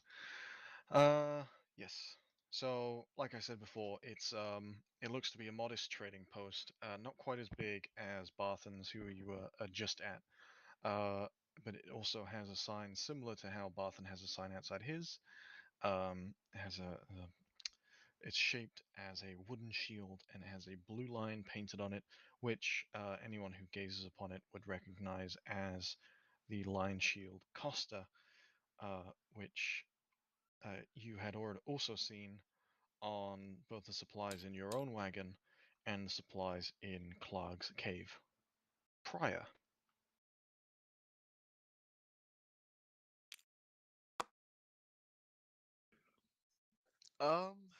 I'll approach her. Yeah. Uh, kind of into the shop and say, I don't want to do this. I think I just wave to get her attention, and then So you've entered the shop? yeah. Yes. Okay. So there is a single woman inside of this shop sweeping around. The shelves are mostly empty and a little bit damaged as well, you can tell. As you wave over, the woman takes note and approaches, says, "Hello, travelers. I don't believe I've seen you around." No, we're not from around these parts exactly. We're looking to stock up on supplies before we hit the road again. Would you be so kind as to show us your wares? Oh, well, if it's supplies you need, you'd best be going to Bath and up the road north. I've ran into a spot of trouble, she says, whilst looking around at the barren shelves. Unfortunately, I only have weapons here. I keep them a little bit safer, away from clapping hands. Mako I perks can up. show you those if you require. That would be fantastic. Okay. Uh, Add a character again. This shop will sell weapons from the adventuring gear section. Uh, so yes, that last link there. She will sell weapons, but nothing else. She eyes you up and down, and if I just...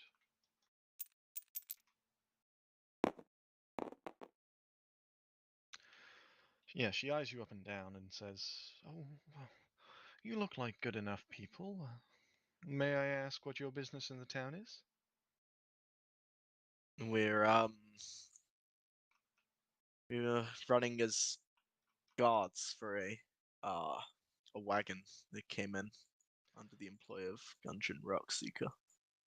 As you say that you're under the employ of a wagon, she sort of perks up and gets a bright look in her eyes. But as you say that it's from Gundren, she sort of simmers back down a bit. Oh well, I suppose that's good then. I assume you were successful in your endeavors. Not what you're hoping for. Unfortunately not. Don't get the wrong idea though. I'm more than happy for the town to keep receiving food. It's just well, if I don't get any supplies for myself and for me to sell, I don't see how I could meaningfully keep this place open.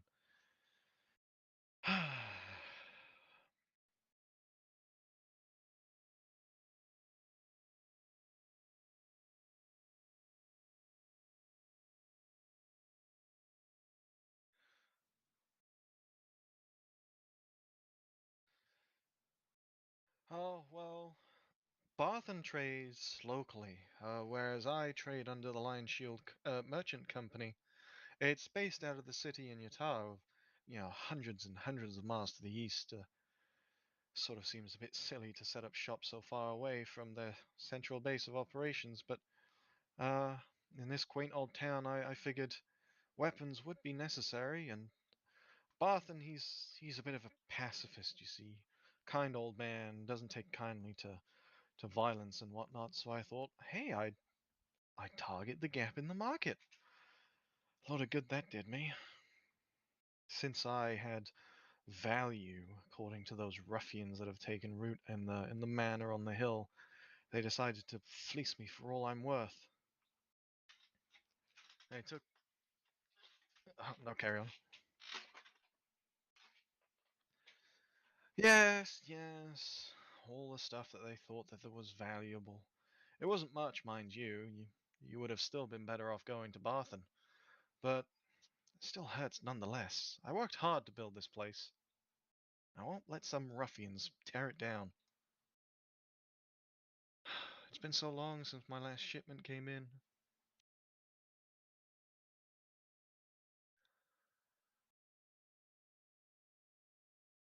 Well, not the ruffians per se, but whoever may be on the tribal trail.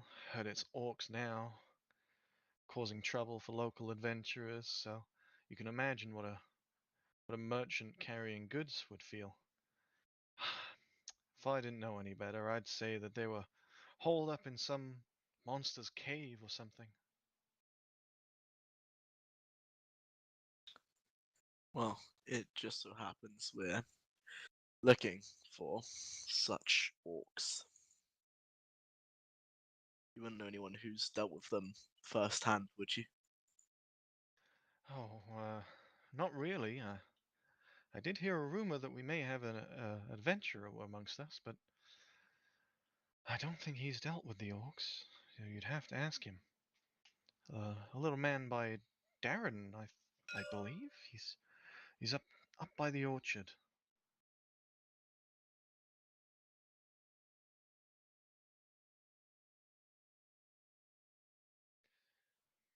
Well, like I said, you'd likely have to ask him about that.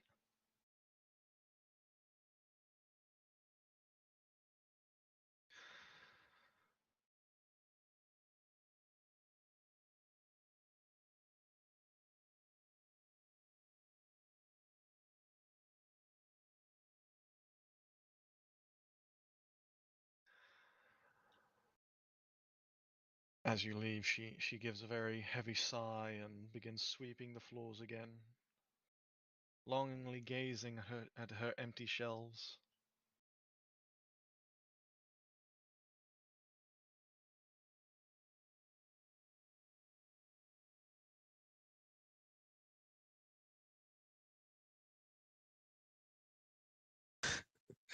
Yeah, well, we best be off if we've got nothing to buy. You're leaving the store then? Um, Okay. wait, real quick before we leave. I'll turn back to it and I'll say, these red brands. What can you tell me of them besides the obvious numbers? Any leadership would be very helpful.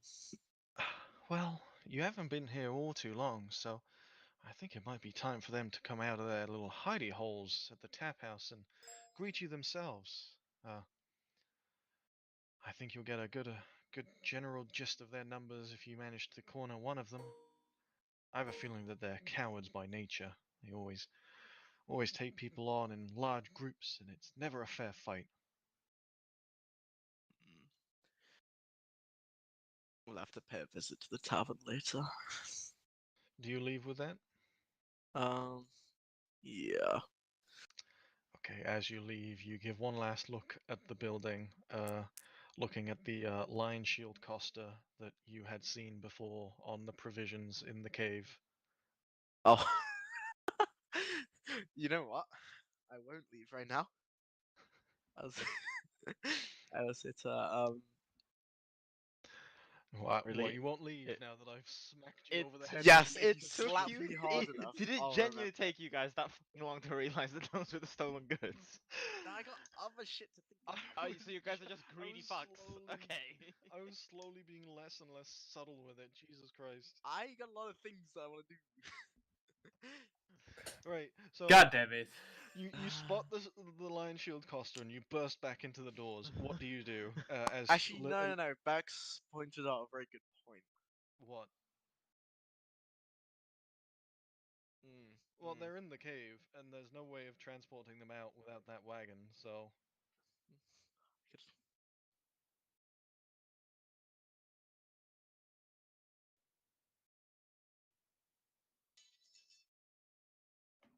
Uh, you want to sell her own supplies back to her. Well, they're not You're a her. ranger, my guy. Why are you so disgusting? What the fuck? Class doesn't mean anything.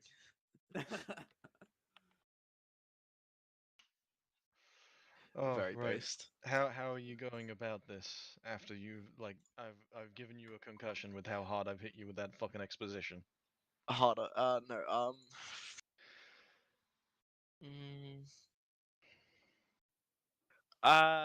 well, we can't really get them ourselves unless we hired a wagon, which is a lot of expense and a pain in You- the ass. If I Um, may offer a solution, you could just tell her that they are there. She will be very thankful and may offer a reward. Nah, fucker. And then she can go get the supplies herself. I'm weighing the options, okay? Yeah, okay. So before I leave,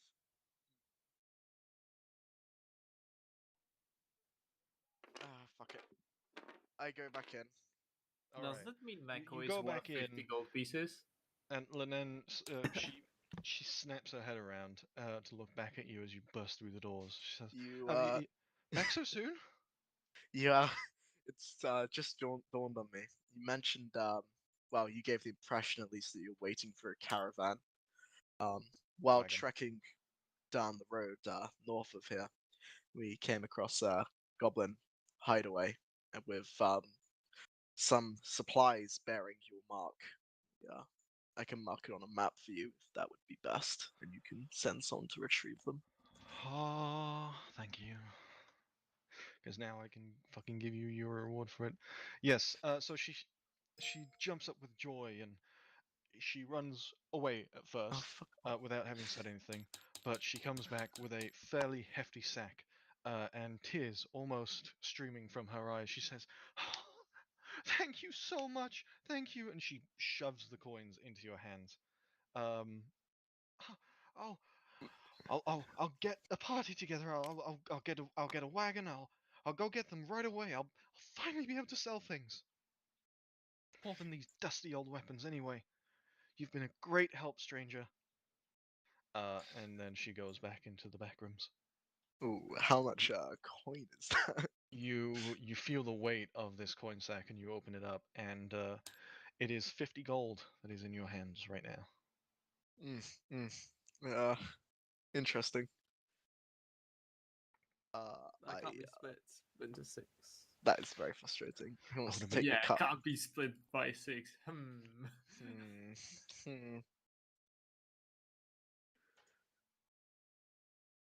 Well, do with it what you will. Split it, don't split it. That is that is up to you. All right. Okay.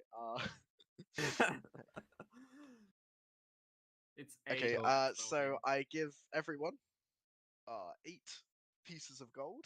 That leaves 2 left over.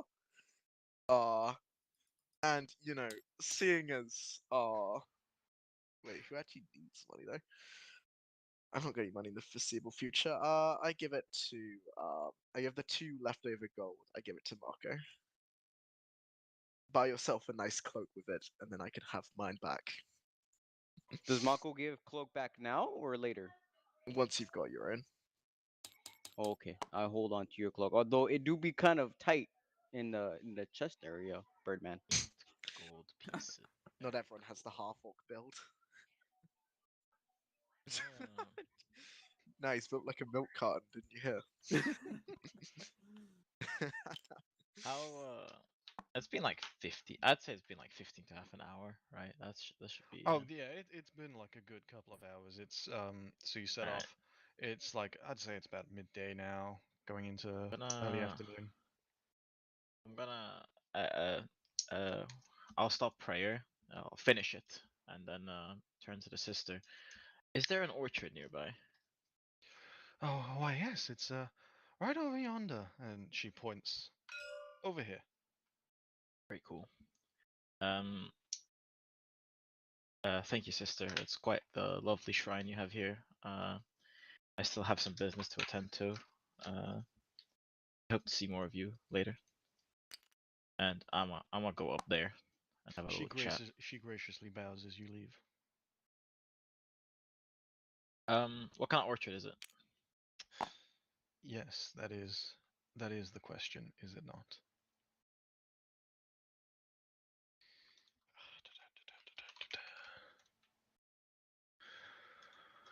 Boop, boop, boop.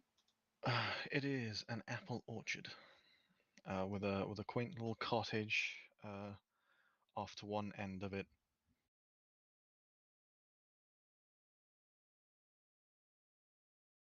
Is there any, can I see anyone here?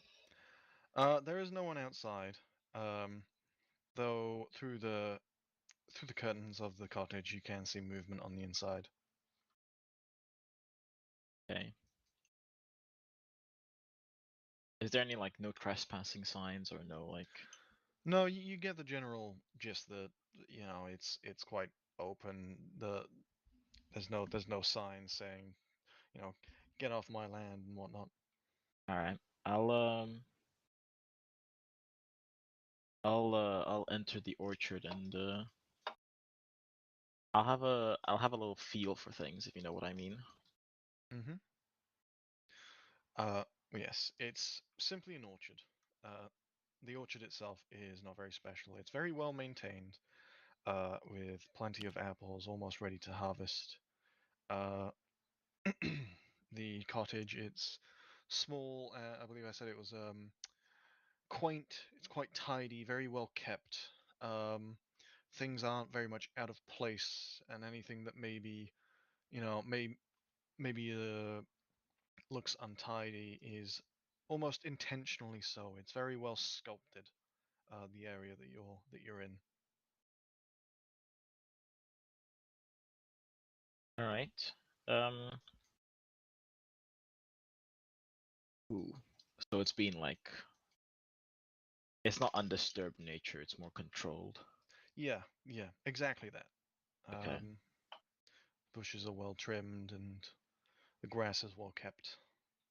I'll be a little upset and I'm gonna head towards the cabin and have a little knock on the door. All right. As you knock on the door, after a few seconds, the door opens, and before you stands a half elf, easily over 100 years old, graying hair, but he's of a thin but fit build. Uh, looks like he knows his way around a sword as well. He very much gives off the impression of a retired adventurer, as you have heard. Oh wait, no, you haven't heard that, have you? Nope. Nope. Ignore that last part. You don't know shit. uh, yes. He looks you up and down, and very politely says, "Yes. Can I help you?" Sorry to disturb you, but this is kind of a. Are you the one who maintains this orchard? Yes. It's my pastime. It's a hobby. Quite a fruitful one as well. He gives himself a little smirk at that. I'm gonna roll my eyes. um, is This is gonna be kind of like out of RP, but is this like a out of the entire like town that I've kind of seen and stuff? Would this be most? I don't know how to explain it. Like the place that would be most connected to the land, as opposed to like the shrine, which is its own separate thing, or is there another area that's more? So depending on how you mean like connected to the land, this very much seems like the most peaceful area. It's you know, the road leading to this is very far out. It's on the edge of the town. If you see the map as well, it's on the Yeah. outside of the wall. I mean, the only other place that you'd get this sort of detachment from the town while still being part of the town would be one of the farm fields, which, for what I'm assuming you mean, provides a different type of connection. Here, it's very intentionally peaceful here, specifically like here around this orchard. Yeah. Um, has there been any other travelers come through recently? Oh, pray tell why you ask. You are the first ones that I've seen in quite a while. I don't get many visitors up in this orchard. Perhaps someone in similar garb as me? Oh, well, I mean, as he looks you up and down, he says, "Oh, oh, yes, yes, a strange fellow. He came up and I had spotted him whilst tending to the orchards. It's very surreal. I looked at him and it was almost as if he wasn't truly there. Like I was looking at an image that I was meant to see rather than a man. Hmm. I apologies. That must have sounded rude. I did not mean anything by it. If the man is a companion of yours, I did see him, though I did not speak with him. I felt very calm in his presence and didn't want to disturb it, so I kept to my orchid. Um, yeah, that sounds like the man I'm searching for. Our customs aren't for everyone, but they do kind of bring a sense of tranquility to the area. Do you know how long he stayed here? Oh, I doubt he even stayed the night. I mean, within the hour of any new guest arriving, those ruffians of the town, they drove him away. Though, again, don't take my words as meaning any offense, but he almost seemed to anticipate it and left without any fuss. Um, okay. Yeah, that does make a lot of sense. Uh, since you've helped me so nicely, is there anything I could do for you?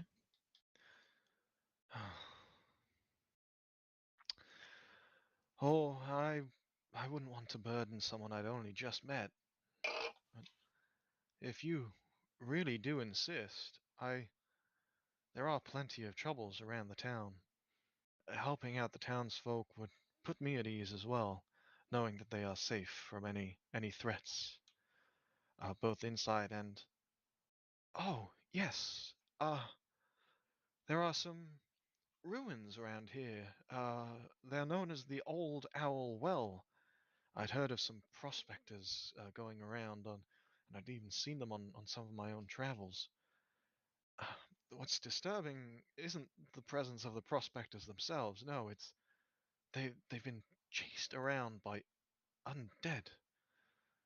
Such an unnatural occurrence. I fear for the worst, obviously, but just any sort of semblance of hope would be nice to know. If, if it's within your way, I would greatly appreciate the help of dispatching them. I'm not fitted for combat myself. You look like a. Well, I'll have a look up and down, and He does look like a battle-hardened person, right? You can roll an insight check for that. Second, because I don't know where the there. There.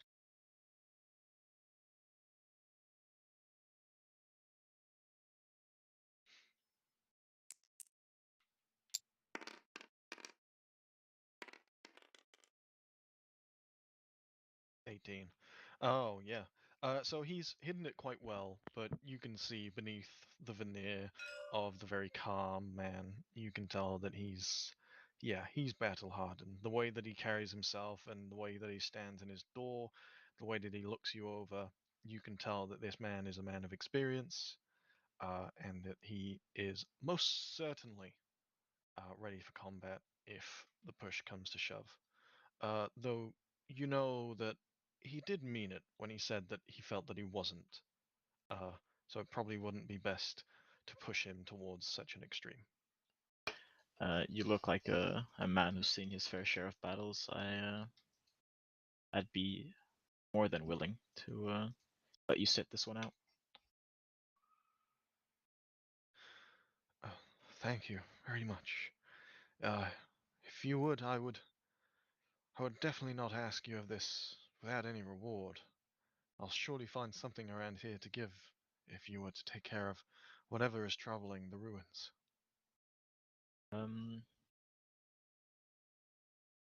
I greatly appreciate that, but you've already assisted me well, well enough. Nonsense. You'll take my reward whether you like it or not. Okay, DM. Fuck. I'll give a standard bow from my homeland, and I'll head towards the orchard to try and kind of gain some sort of feeling of my master having been here. All right. Yeah. Well, he gives a courteous little nod as well as and closes the door. And you gonna? Sorry. Yes, Are you that's gonna? exactly what I was thinking. Wait. Are you gonna wander around the orchard for a bit and almost pray in there as well? Are you gonna pray in there as well? To try and do that connection.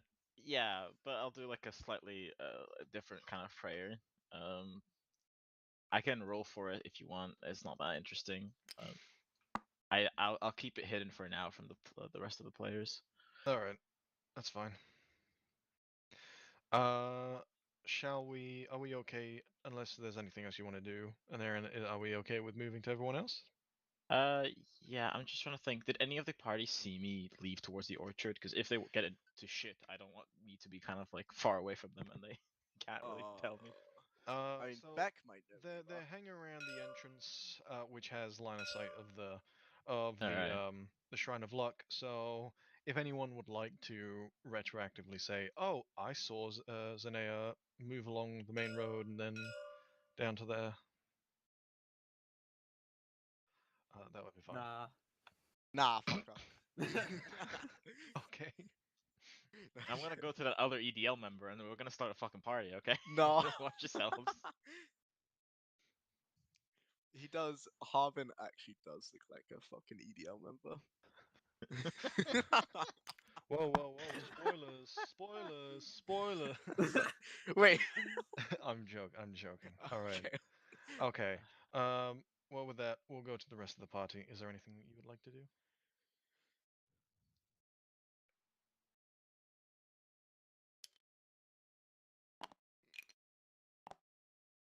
Yes. Miners. I'm not allowed within 2 miles of it. Nudge. Hey yo.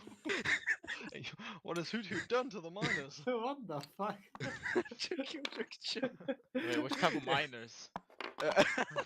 Don't you worry about it. I'll just remove my token of these Vex for now. Yeah, I'm assuming I you're kind of all want to make sticking sure together as a Marco's party. with me. I'm kind of dragging him or encouraging him to come with us, you know. So I want to keep him close. I guess so. Or do you want to have a little romance adventure? Oh, I am going on a quick piss break. All right, No, Piss no break. bromo. piss break. PP piss boy. PP piss boy break. All right, so you can go for a break as well. I allow you to do it. If you roll high enough constitution, you can delay it. The DC 15. Roll a fucking constitution check to take a shit in real life. Talking about shit, DC 20. If you fail it, you gotta do it in your pants. You take 10d6 force damage. Oh, no. Hey, Natural 20. successfully Hey. went to the bathroom. Hey, Do I have advantage on shit rolls? critical hit when I hit that toilet. Okay. Although if you just barely They made it even right have to there, man. wipe. Yeah. Wouldn't a Dougie, natural 20 be Lysander just doesn't even have to absorb roll it for it, more? right? Because Yeah. you can't Um, shit. You can't even be a Alright. PP piss boy. Yeah, I'm just more advanced than everybody else. Now Okay. it's time for the opening of the Pepsi Max. So, The who would sponsor of like today's- to be taking the lead on this one? Mako would Who- say he could if Yes. you want. Come on. No, Marco time. Let's go. Well, Wait, Ah. actually, who would not want this to occur? Okay, I Mako, can take be the in the lead. back. Yeah. One eye open when I'm. all right. So yeah, as you enter the miners' exchange, it is hustling and bustling in a similar fashion to how the Stonehill Inn was. There are, instead of mugs of ale, it is trays of ores and rocks and stone and uh, mining equipment strewn about the place. It's a very dirty place, very chock full of like the dust that you'd find from fine stones just falling everywhere. And there's people moving everywhere constantly. There's tellers at the desk with weighs and scales and all sorts to allow this exchange to properly go about its business. Uh, the exchange, you can tell it's very official. It's very above board, and you'd intuit from the way that this is ran that if Mr. Harbin Wester was not around to act as the voted in town master, you'd imagine that the level of organization here uh, would instill confidence to the rest of the people that the town wouldn't immediately fall to ruin. Um, yeah, this place is a good place to meet and greet people. A lot of time out in the countryside, surrounding Fandolin, since this is where they would all congregate to have their spoils of the mining sessions evaluated. Among the hustle and bustle, it stands a not too tall, but a fairly tall woman who looks very prim and very proper. She walks with a very dignified stride about her as she oversees everything, nodding and greeting to people, though she doesn't smile. Despite this, it doesn't seem like she's hostile or angry. She's just observing. And observe she does as she spots your party enter. Though she doesn't approach, she simply turns her attention back to the exchange.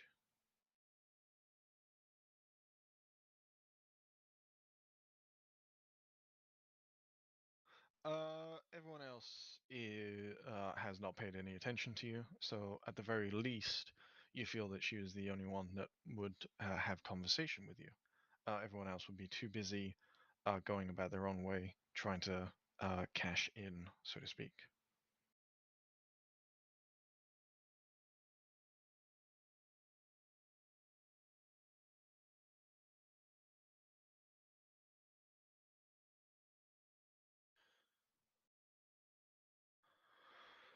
Yep, she takes note in the corner of her eye and finishes up her observations, making sure that everything is a-okay before approaching you.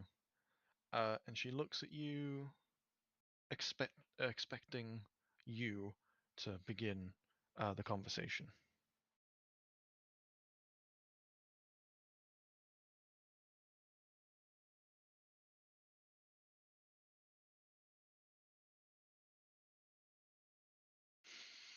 Yes, you wouldn't know the half of it, I'm afraid. The miners here, they come from all around the area around Phandalin, all across the mountains between here and Neverwinter, and in the forest as well. There are plenty of caves to be had. Unfortunately, a lot of fraud to be had as well. My operation serves to be a forefront, a sieve, a filter, if you will, to filter out all of the hassle. You come here with the goods, and I give you the gold. Seems simple enough, but to explain it all in detail, well, we'd be here longer than you have time for, I'm afraid.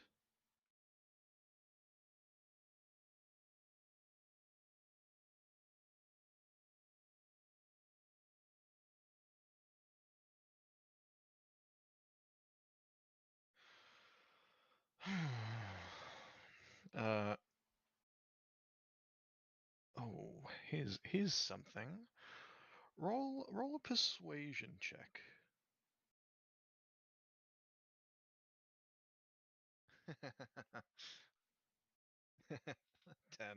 10.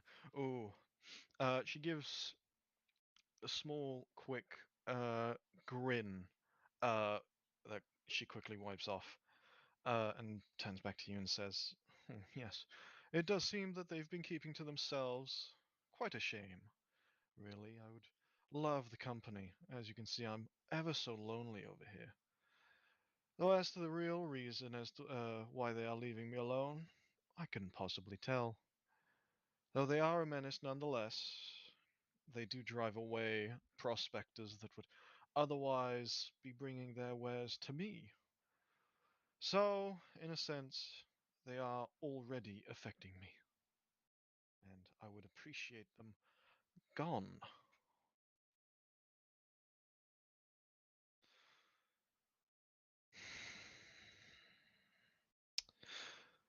Information like that comes at a price that I'm sure you cannot afford, I'm afraid.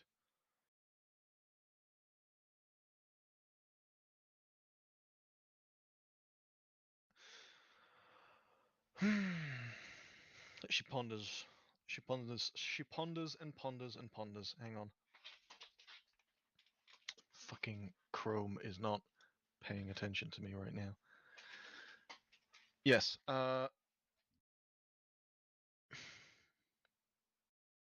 you're going to have to remind me about what you just said. Sorry.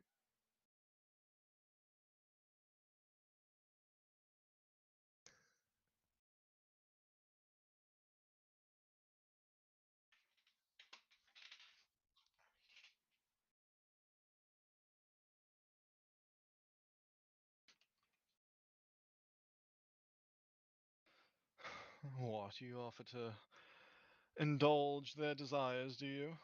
No. Folk like that, there's only one way to get rid of them. I have. Oh, okay, carry on. Well, if you're so inclined, I have 100 gold pieces in a finely knitted bag ready for whoever would bring me the head of whoever that is leading the organization.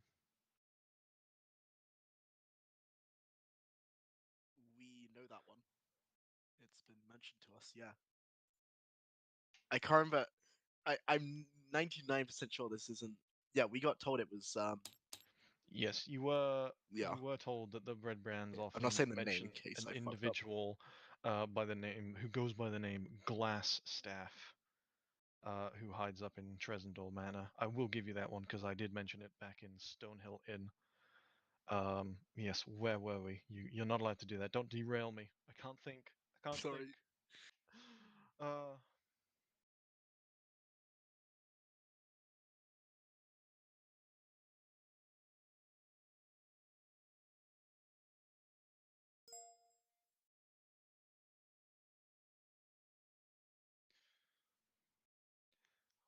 only spot the 5 of you here. Is there more?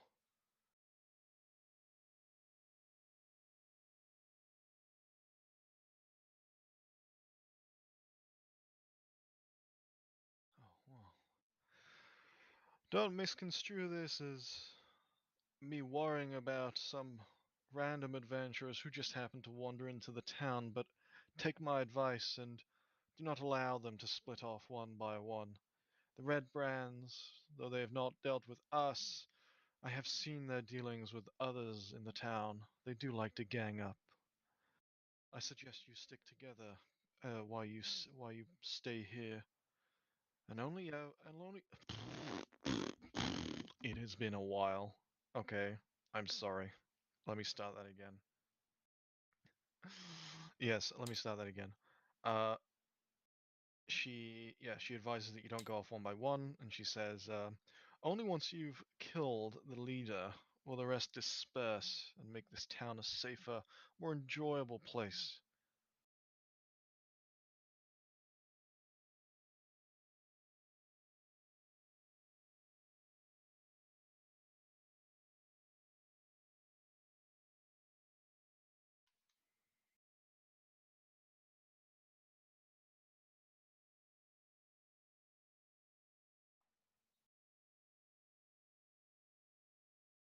She scoffs at you and says, of course it's a legend. A cave that just so happens to be filled with magical items that would allow anyone to become powerful, more powerful than any army on the nation. User Of disconnected from course, your it's a channel. farce. Do not believe in such fairy tales.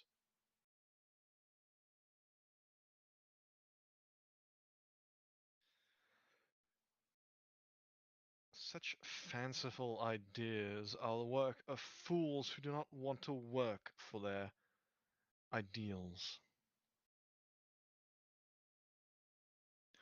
If you want to roll me an insight check.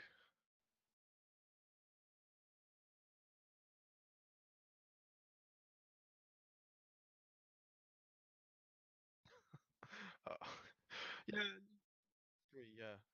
You take her for her word. She definitely seems like she doesn't believe in that. Um,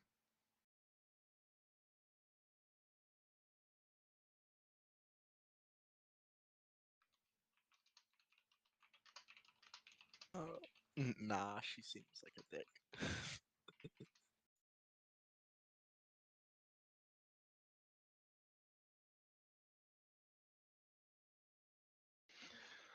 Harbin Wester is a fat old fool that should be brought down from such a position. He has neither the backbone nor the mind itself to deal with these ruffians. He's punching above his weight, is what I'm trying to say.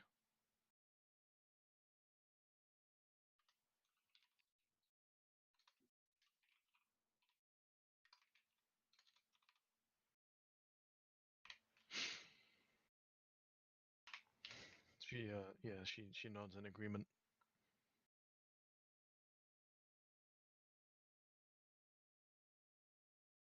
I changed my mind. I like her. Fuck Carbon. Mako nudges to Birdman. Hey, how does she feel about half orcs? Let's not ask. Can I give Marco this look, like his very serious look?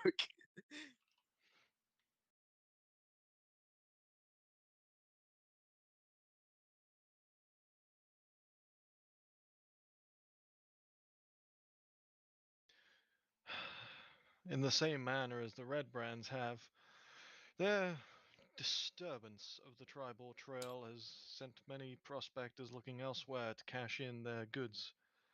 So I am as affected by them as I am the Red Brands, but if you've already been offered by the town master to take care of them, then I believe that you've already been offered a payment for your services in that regard, so you won't be getting another one out of me.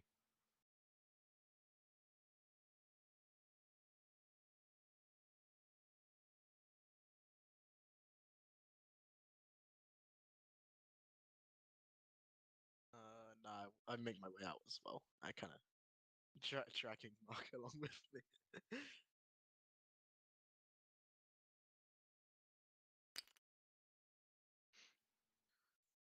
she doesn't bow back or dismiss you in any sort of way. She simply turns her attention back to the miners' exchange. Okay. Zinea, would you like to return from the orchard after your prayer session? Yeah. Okay. And the group, in total, would you like to convene at the center of town? Yep. Yeah. Yeah. Oh yeah, yeah. Can I roll insight against the DM? I mean, there's 30 What's the minutes DC? left. And I'm gonna try and fit a combat in. Ah, What's the I DC? I know where this one's going. Hang on.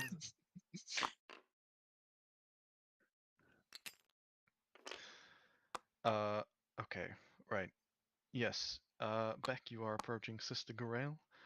She recognizes you from before, so she stops tending to the shrine and gives you a courteous bow upon your entrance.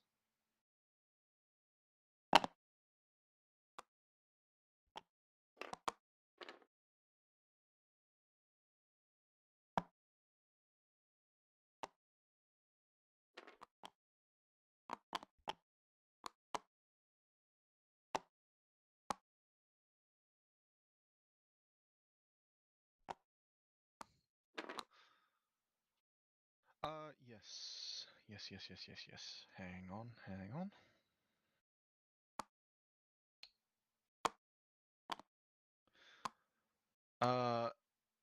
Yes. So, after your statement, Sister Gorell thinks about it for a moment, before turning around and saying, Agatha, the Banshee that I mentioned prior, she resides in the town of Conyberry. I was sacked by barbarians years ago now, and lies in all but ruins. The tribal trail runs right through it. It's a very easy landmark to see. Um, from the ruins, it's an old trail that leads northwest into the woods. Agatha's lair is a few miles outside of the town, so that should be where you ought to focus your efforts. Though, she sort of holds her arm where you're assuming one of her injuries lie. The tribal trail is very dangerous, so you must be prepared. If not the Banshee, others may get you.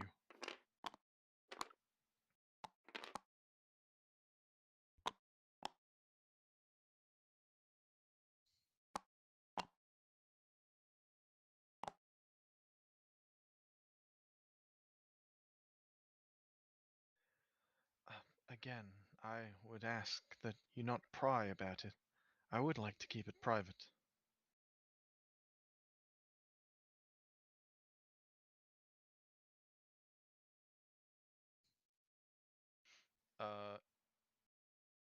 Uh, let's see. You can certainly try, but there is no guarantee that she will tell you.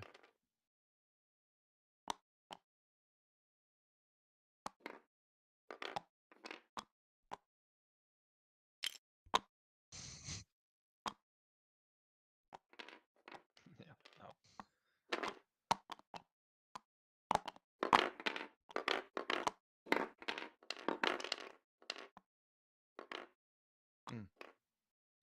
Yeah, well, she won't tell you her question, but she'll just reiterate that the Banshee can ask, that can answer any one question from an individual.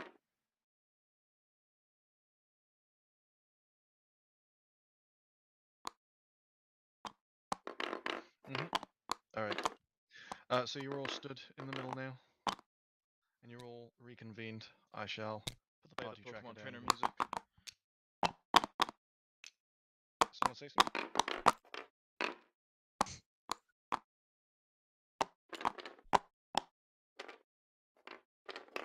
Oh yes, I can put some music back on.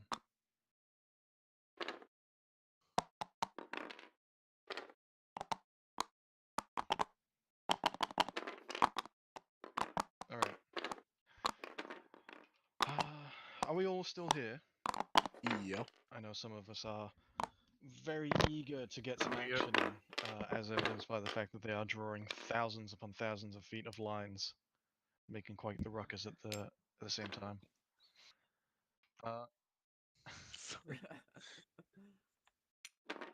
Right. Yes. As you all convene in town, and Jesus, that was loud. As you all convene in town, and begin sharing information on the day, um, uh, let's see. Who's the tallest out of you again? It's Lysander, isn't it? Might be. Yeah. Yes, Lysander is 6'8", so is there anyone taller? He's thick. Nah. Okay. Nowhere near. It's It's fucking Shaquille O'Neal. What the fuck? Get him with the Shaq foo. God Yes. damn. So as you're discussing, all six of you notice that the town square, or the central area of the town is becoming more and more sparse. When out of nowhere, a rock flies through the air and just narrowly misses Lysander's head. And up the road from the east, you see a group of 4 individuals clad in red cloaks, jeering at you. oh shit shots. More rocks in their hands, ready to fire. Look, Lysander, they threw your brother.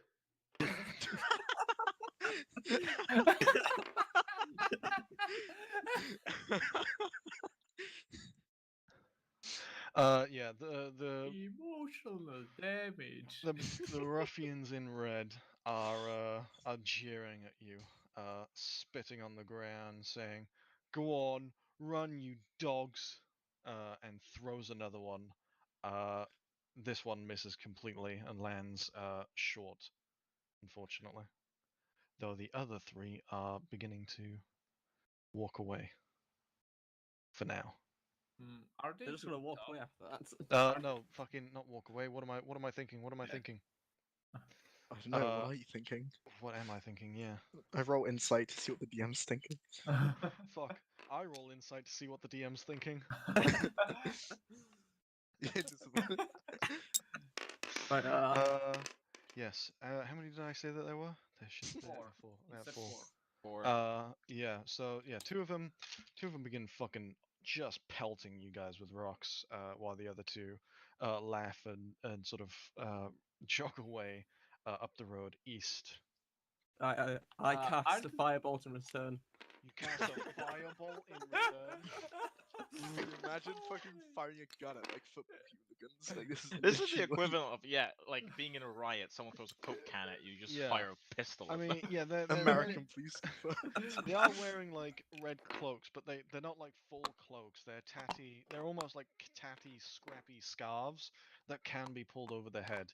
And you can tell these are like pretty much just kids, you know. Yeah, They're throwing rocks at you. I fire at the feet. Don't believe this.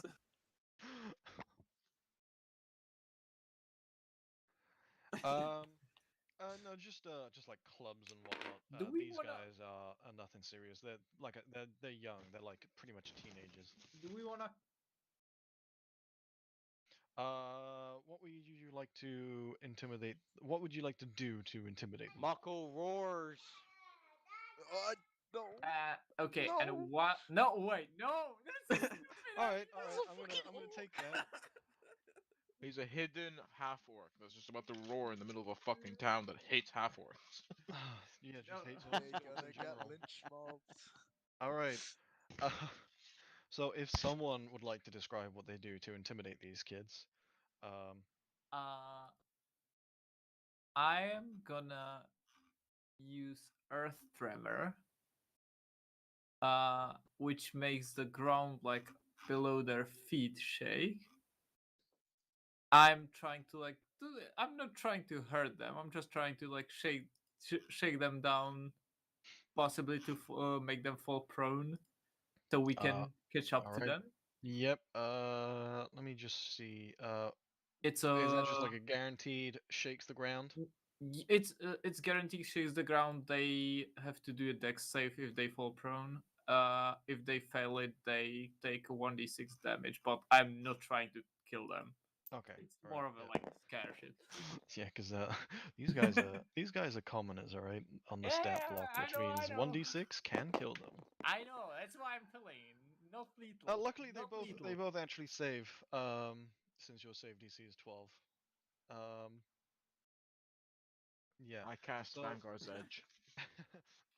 uh, they stop pelting their rocks as the ground beneath them shakes a little bit, and they're like, oh shit, and they sort of wobble away, and as soon as they're out of the area of the shaking ground, they go into a full sprint, and catch up to the other two that were further up the road. This is a fairly straight road. You can see them running along the road, sprinting now, all four of them, before heading into this building here. I Uh, as pursue them. they as they walk into the building, they glance back at you and flip you off as well.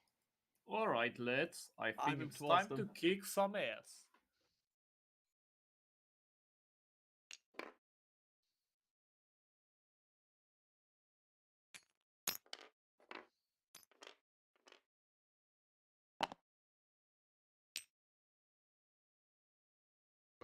I don't think it's a narrow road. It's just gonna be like a. Yeah, it's not like a dark alleyway. This is like a main. It is a main road.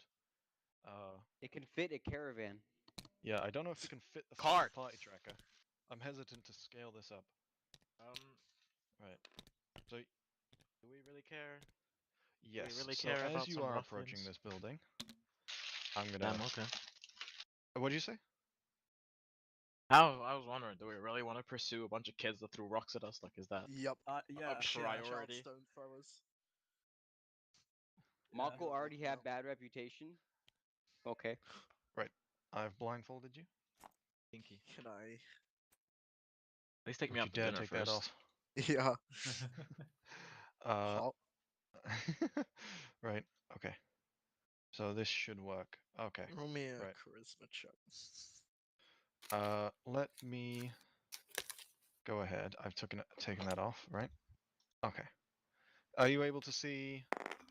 The black Yeah. mess. Okay. Yeah. All right. Yeah. I'll be nice and I'll do all the way around as well. Yeah. So there are windows on this tap house. They are grimy though. So let me open up this on my second screen now that I've sorted that out. Don't know why your things. Yes. So you would all be starting here, by the way. And the doors are still wide open. Don't go in just yet. The doors are wide open from the kids that had just bursted through here. Let me check the stream so you can see what's going on. Yep. Okay, right.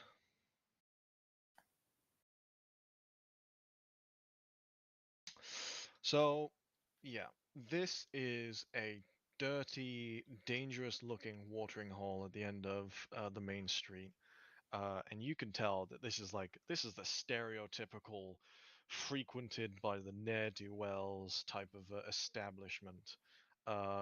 Though, as far as you can tell, it's got the potential to be cleaned up, and you feel that it it gained this fate not by like its own doing, but because of the red brands and just their proximity to it, you suppose. But yes, as you walk in here, you can see the mud tracks of the four kids in the red cloaks through here, and you can also hear them a little bit.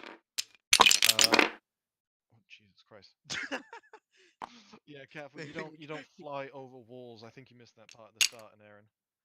Yeah, you sort of get trapped on the walls. I obviously issue. backflip over it. Come on. Yes. Shut the fuck up. You can hear the voices of those kids that had leered at you earlier, they're like far away.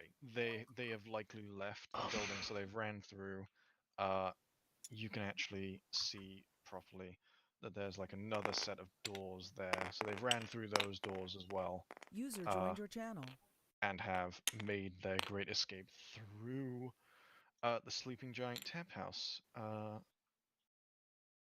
What would you like to do? User left your channel.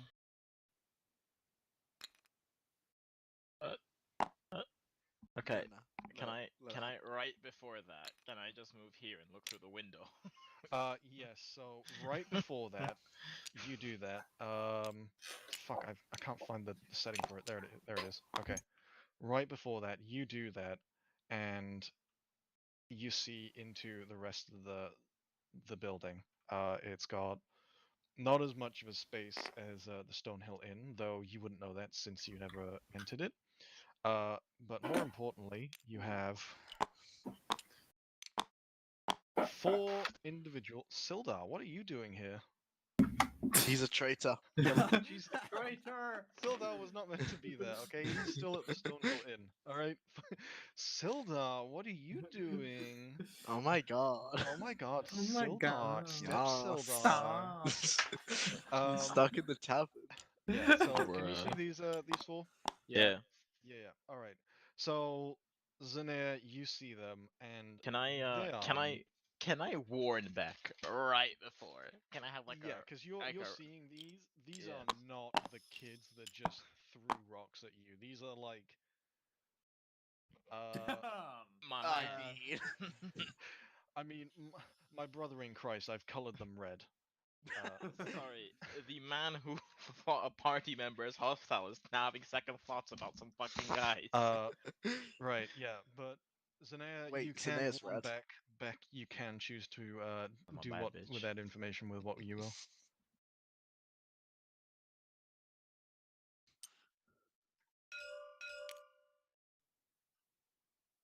Mm-hmm. Yeah. Who else is coming in as you do that? Sort of Back. place yourself in a way as you would enter. Also, Beck, you will be stopped by the barmaid. She will step here and be like, that's as far as you go, sweetie. Before you can go behind the bar. Seduce me. She's tiny as well. Oh no. Yikes. Basically, a child. No, Yes. she is either I can't remember. She's either a dwarf or a halfling. Oh, Basically, okay. a Right. child. So Chris if you Hansen would- comes around the corner.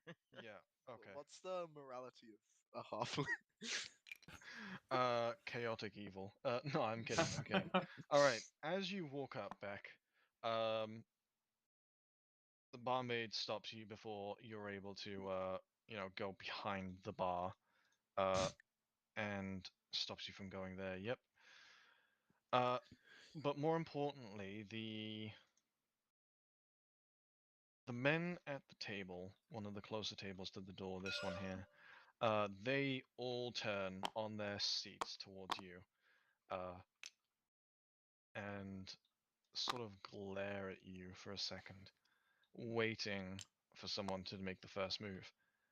As you wait, they sort of slowly get up off their chairs and begin standing, and approach. They're all dumb as fuck, for real, for real. No. Right. No balls. I might have a I might have a power move here, but I wanna Well, one of them speaks up and says, well, if it isn't the pack of pups we were just warned about.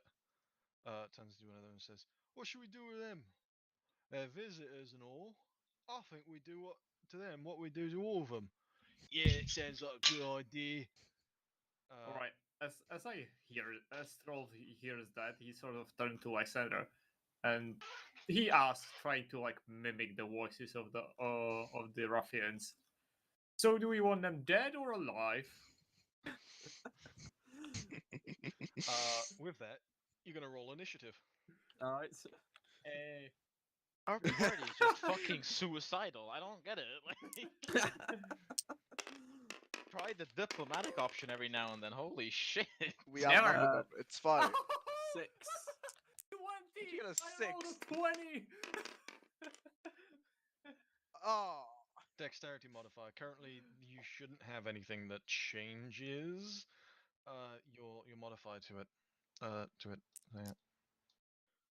God, I've got a shit ton of fucking shit open. I rolled off of a 16 onto a fucking 7. Here we Shut go. up. Alright, if you remember how to do it, you open up the context menu, and inside initiative value, you replace the number 100 with what you rolled.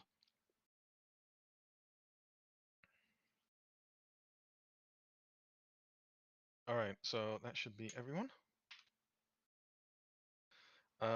Yes, that is. Okay. Jesus.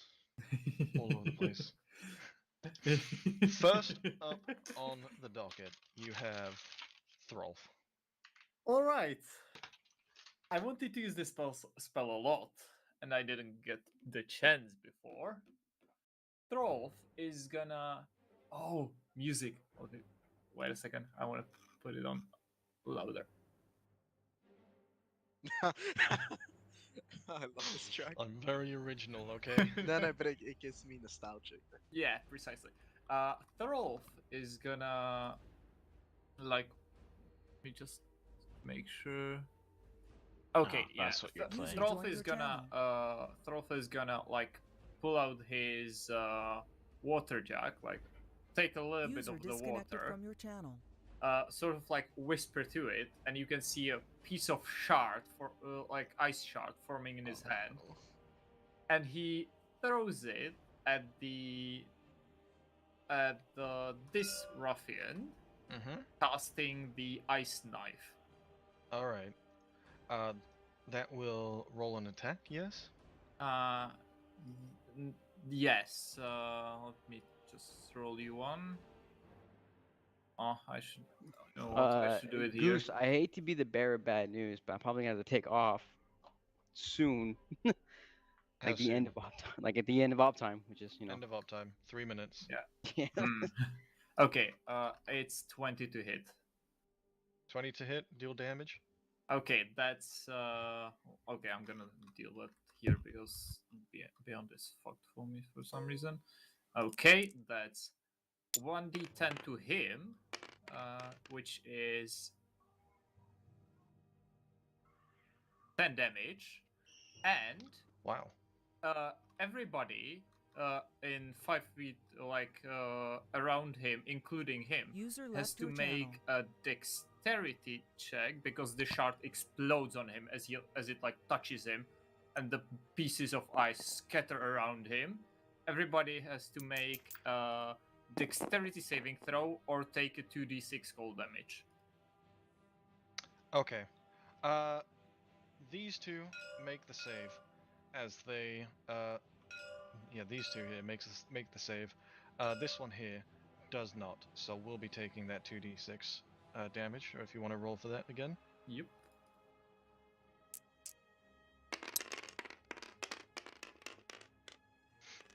That's a 3 Oh, no. damage.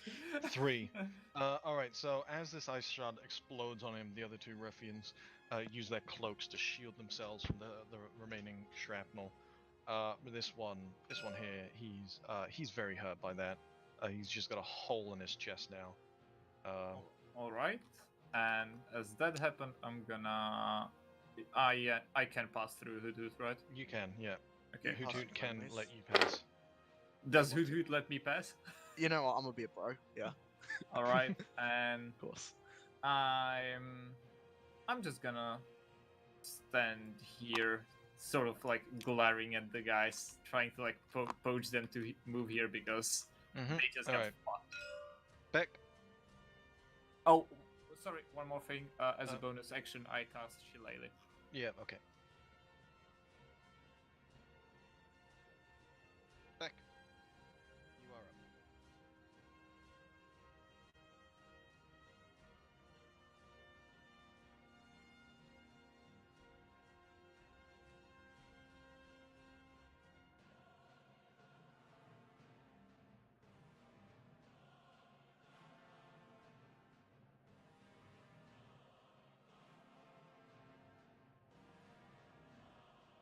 Yeah, but it would also affect the barmaid. Let's not fuck with the Yeah. people. It would fuck Yeah, us up. Exactly.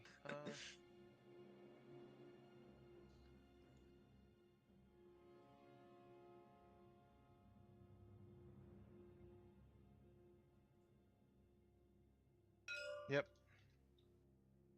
That guy's already fucked. Just finish him. That'll hit.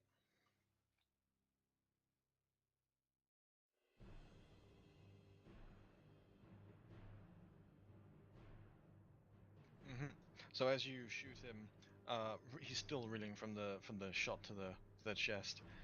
It hits him in the chest, and he just sort of slumps down onto the ground, dead.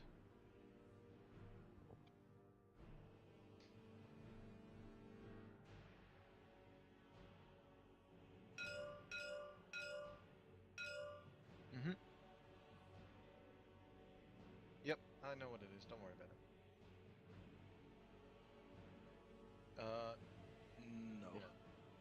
You roll an extra 1d6 when you damage them, and you have advantage on any perception or survival checks against them. Yep. Okay, next, Toot. Run up and edge up to here, and I will attempt to spear this man. Go ahead and roll. If Okay. big money. Come on. 17 to hit. At Yep, this point, that'll hit. are we the baddies? Like, we just No, burst they in. aggressed onto User us. left your channel. 7 damage. points of damage. 7 points of damage. Yep. Is he still up? Okay. Yep. Then I'll do flurry of blows, which is 2 unarmed strikes. I'll roll those at the same time. These are both. I should have my modifier to make it simpler. Too late. Nat 1 and a 19 to hit. The 19 will hit. That's fuck, it's so weak right now. No. That's 8 4 points of damage. damage. 8 points of damage. Yep. Okay. You hit this man. Oh shit. That should not have done that. You hit this man, and he is at death's door. He is barely with it anymore. Is that your turn then? Yeah. Okay. It is going to be this ruffian's turn.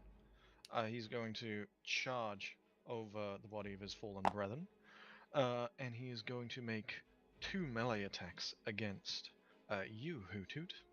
Rude. So, Make that instantly. the first one is a nat 20, On Pog.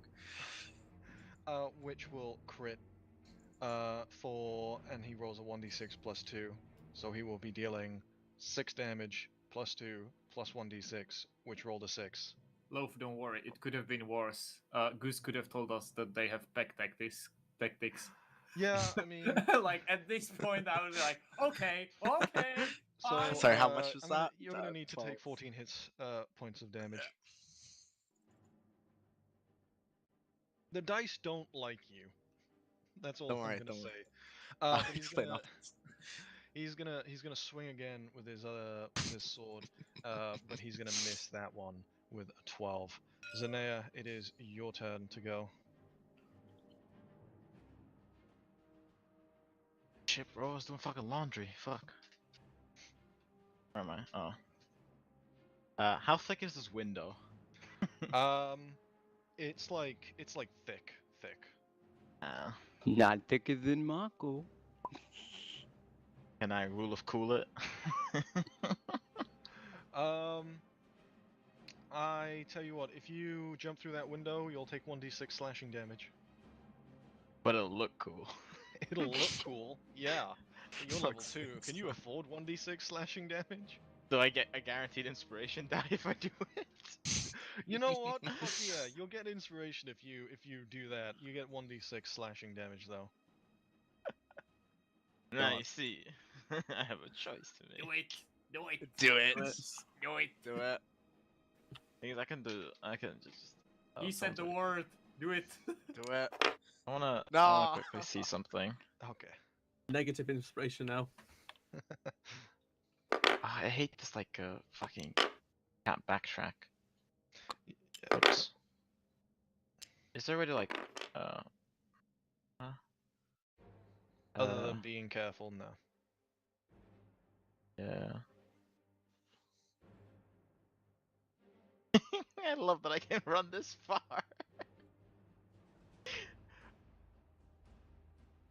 Yeah, you. That's like an If you get acrobatics. back- I'm gonna I say that don't. you're gonna walk around this table fine, but then going over I the table don't- like that will be double. Give me a second. Let me check something. Yeah, just jump through the window. I'm gonna jump through the window. Of course, I'm gonna jump through the window. I just want to see this thing. Difficult terrain doesn't doesn't give me any extra movement. I don't take extra movement for difficult terrain. 'Cause of Oh, my you feet. can just pass it regardless. Yeah, I can just run. I can run through fucking anything, my guy. Jesus I can hop Christ. through tables, sprint through fucking weeds. I'm Gucci. Well, I lost my HUD. How do I gain it back? What button did I press? Anyone know how to get the there, F11? Cool. I am gonna jump through the window because it's the fucking really cool thing. I'm reading that, and it's when you use the dash action, difficult terrain doesn't cost you extra. Okay. So until Well, you use the dash it's action. fun. Are you gonna jump through then? Of course I'm gonna jump through the window. Alright, you are inspired as the glass shreds your skin with full 6 points of damage. Eh, I don't care. I ain't a bitch. Alright, yeah, you fucking jump through. That is 5 feet of movement there, though. No flanking, right? Does that No like, flanking. throw off the ruffians at least a little bit? Like, let's say for a disadvantage against him this I'll turn. move up, and I'm gonna hit the red ruffian right here. Okay. This fucker. Mhm. I don't know how. Wait. Bonus action. Okay, that's how that works. Is that better than? So how does the fucking key points work? Can I do a? What are you trying Because to you can do? only have one bonus action, so I can't do unarmed strike and then flurry of blows, can I? Yeah, but flurry blows is 2 unarmed strikes. So Ah, okay. Now I gotta get it. Cool. Yeah, I'll do a short sword attack first. Where? There. Here.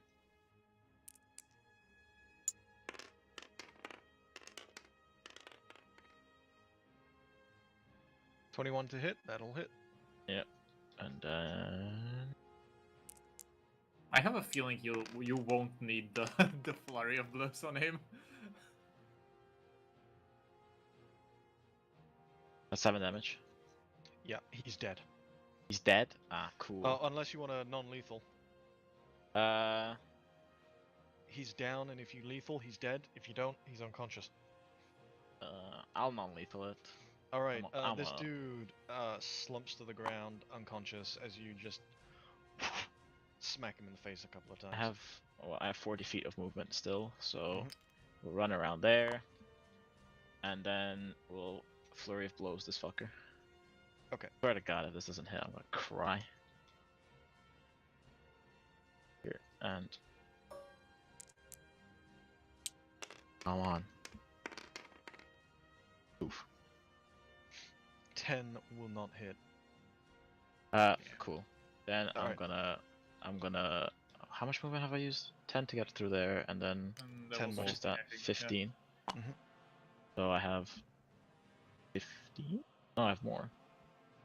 25. I'm gonna just fucking. Alright, you are going to take an opportunity Yeah, attack. opportunity attack. Nope. No? If I make a melee attack against a creature, I don't provoke opportunity. If I hit or not, doesn't matter.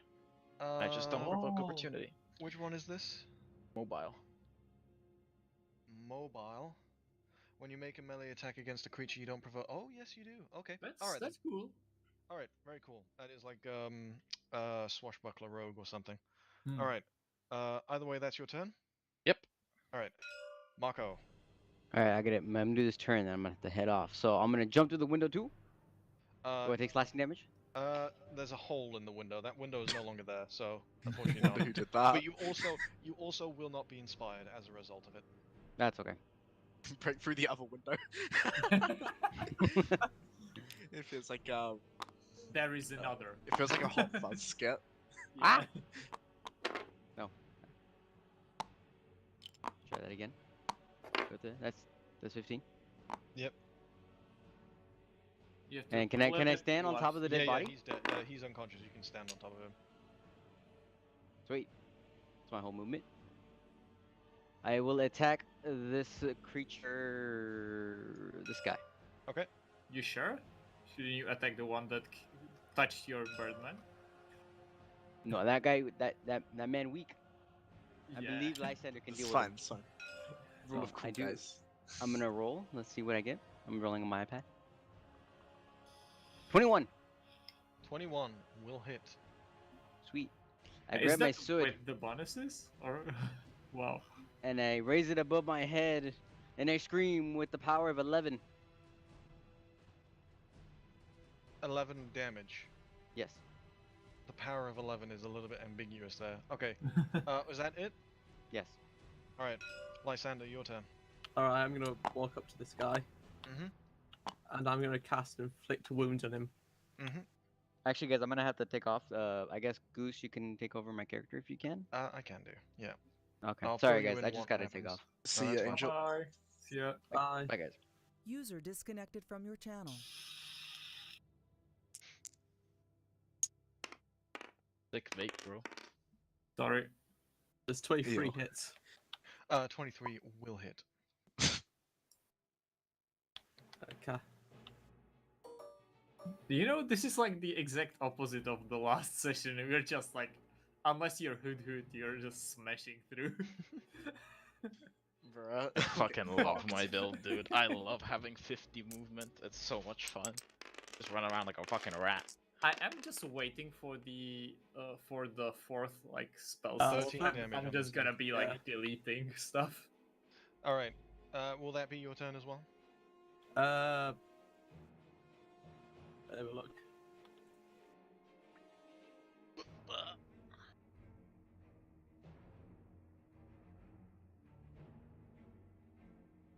Don't you have the healing ward as a bonus section? Yeah, but He's on 3 Yeah, HP. Yeah, but. Yeah, but. I like that. Oh, Bird wait, fuck wait. is cringe, so why should we? all right, fine. I'll cast. No! No. Go for damage. Go for damage. Put it to vote. Make No, a poll. just fucking go for it. No balls. I can't do more damage. What's the other option? I can cast like Sanctuary on you if you want. So your option is heal or don't heal, but what's the other option other than healing? Shield of Faith. Never mind then, do it. They only heal for like 7 or something like that. Even if you heal him for the lowest of 3, it's better than just. Or you I can just save it and let him go down. It's up to you. I could cast Sanctuary on him, which will try and prevent people from attacking him. What's it do? What's that? It's a ward that that until the spell ends, any creature who attacks the warded creature with an attack or a harmful spell must first make a Wisdom saving throw. Oh, I failed. wow. That's pretty That's cool. that's cool. But it only works if you don't if the person I cast on doesn't attack the enemy as well. Ah, so He can still attack, it'll just cancel out the spell, but like all the ruffians will first act first. So but yeah, but oh yeah. Well, there's only one that will act first. The other one is acting right now. Will that be it, Lysander? Yeah, let's not metagame this. alright, that's it. With Death that, of Hood Hood number 2. it's going to be this red brand's turn. He's just been fucking clobbered by Marco, so he's also going to make a multi-attack on Marco.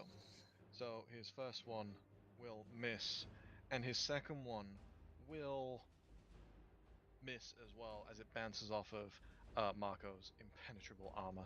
And we are back up at the top of the round with Throlf. Alright. Throlf is gonna let me think.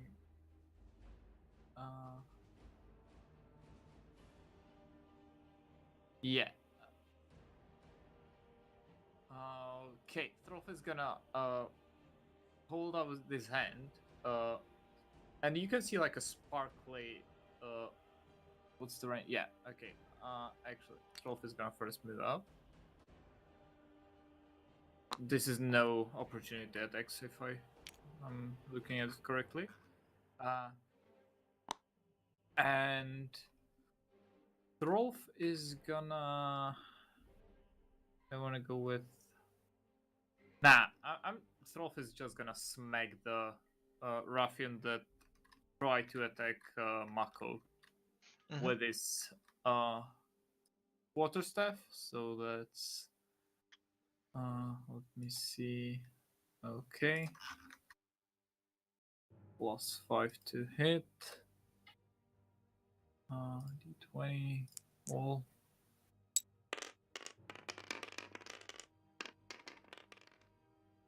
That's a 7. Okay. 7 will not hit. Doesn't matter because then he's gonna.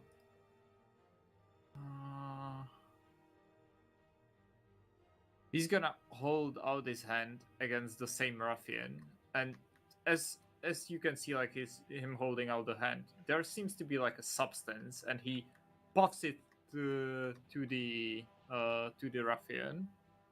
Oh no, fuck, that's not. No, never mind. Okay, yep, that's it for me then. Did you just try and cast poison Yeah, spray yeah. as a bonus action? Yeah, I overlooked. There was Shillelagh right below it, and I saw the B on the wrong thing. All right, Beck.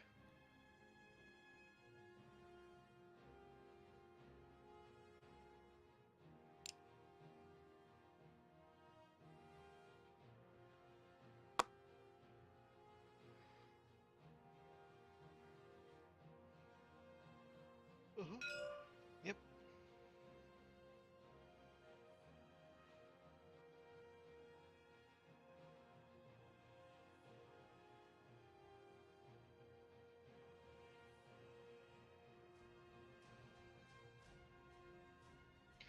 A natural 20. Hey. Is that a What the first heck? crit? Is that a first crit in this campaign? No, well, maybe from your end. Oh, okay, yeah, true. This is the one that you hunters marked, right? Oh yeah, right. Damn. Alright, so as with crits, you are going to... what did you use? You used your short sword, right? So your short sword rolls a 1d6 plus 3. So you're going to take that 1d6 and set it to its max, so 6. And then you're going to roll your crit damage. So you're going to roll a 1d6. He's gonna roll 2, isn't he? Because the hunter's mark. So he Okay, rolls. so the hunters... Can the hunter's mark crit as well? That is the question. Oh. Wait. So Okay, is that... alright. So you are dealing 12 minimum damage plus 2d6 plus 3. Yep. So yeah, definitely. roll 2d6 plus 3. Isn't he going down on just the 12 plus 3? Oh, he had 3 HP. He's going yeah. down. If you're 8. critting, So there's that no is 23 points of damage. non-lethal crit. What are you doing to this man?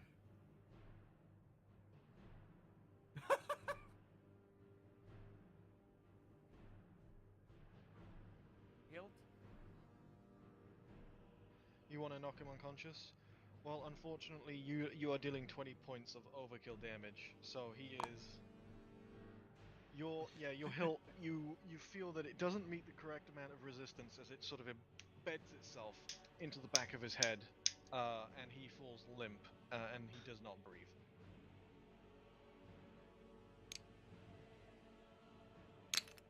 Mm-hmm.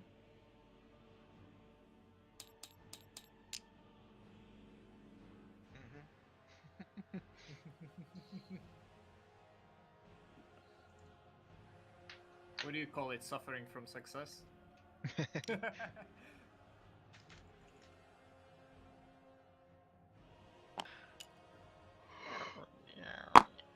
Is that 20 to hit? Really? How much? 20. 20. Yeah, 20 will hit.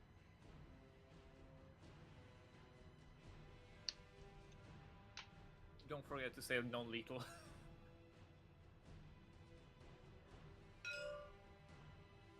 All right, he's still up. He's still up, but he's like, he's wobbling a bit. Hoot Hoot, you're up. Oh. Oh no, my mic isn't muted. Huh. I love that I can do this much movement in a turn. I'm gonna bop this man. Uh-huh. Or am I? Holy fuck, that dice went high. Oh my god, that rolled off of a 1. Oof. 20 to hit. 20 will hit, yes. 1d8. Fuck me. Sorry, I've got my fucking thing has gone a bit haywire. 1d8, yes. Apologies. Chrome is not being my friend today, as always. Ooh. 12 points of damage. 12 it points of lethal? damage. What are you doing to this man?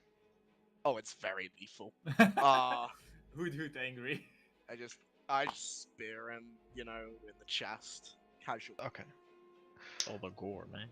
Yes. Where else am I Well, gonna spear him? with that, the combat is over. You have successfully defeated the 4 red brand ruffians inside of this establishment. Marco is currently stood on the unconscious body of the one you left alive. But with that, I believe it is appropriate to end the session. Yay! So that'll be the end of session 2. Pretty roleplay heavy session, but I did want to capstone it off with some combat because I know that some people were getting restless. Unfortunately, Angel had to leave before the finish of it, but I'll keep him apprised of it. Send him a message in a bit, letting him know what happened. Nice to know that the game and universe still hates Bloaf and Hoot Hoot. Yeah. Goose, do you have to hop off after this, or can we talk for a second? Yeah, we can talk. Please Excellent. tell me that this isn't something bad because that's just giving me fucking No, PTSD from all no, of it's the not bad. we need to talk. Yeah, we need to You talk. don't just fucking say that, It's bro. over. You don't I just say found that. another man. You don't just fucking say that, bro. He has all the rule books. All right. Yes, I will make sure to remember that one of the red brands has been left unconscious. If you would like to Oh. reclaim your tokens, pretty please. Oh fuck. What's that? Who fell down the stairs? He's dead. Oh no. He's just taking bludgeoning damage. Yes. Next session, we will. Fucking blow. Okay. Next session, we will yeah, carry on exactly from here. This time, next week, should be. I don't have anything scheduled there, so I will be able to turn up. As such, the whole thing will be able to run. Looking forward to it. Let me fucking tell Vinny to shut the fuck up. Hey, he's playing here. Unfortunately, I might not be here for the next week, so That would be unfortunate. yeah. I'm Yeah, gonna we can try and play, so.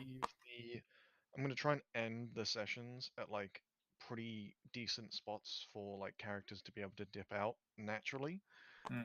So that shouldn't be too much of a problem, story-wise. But that will be unfortunate. Okay, with that, I will end my recording. I will thank you all again for taking part.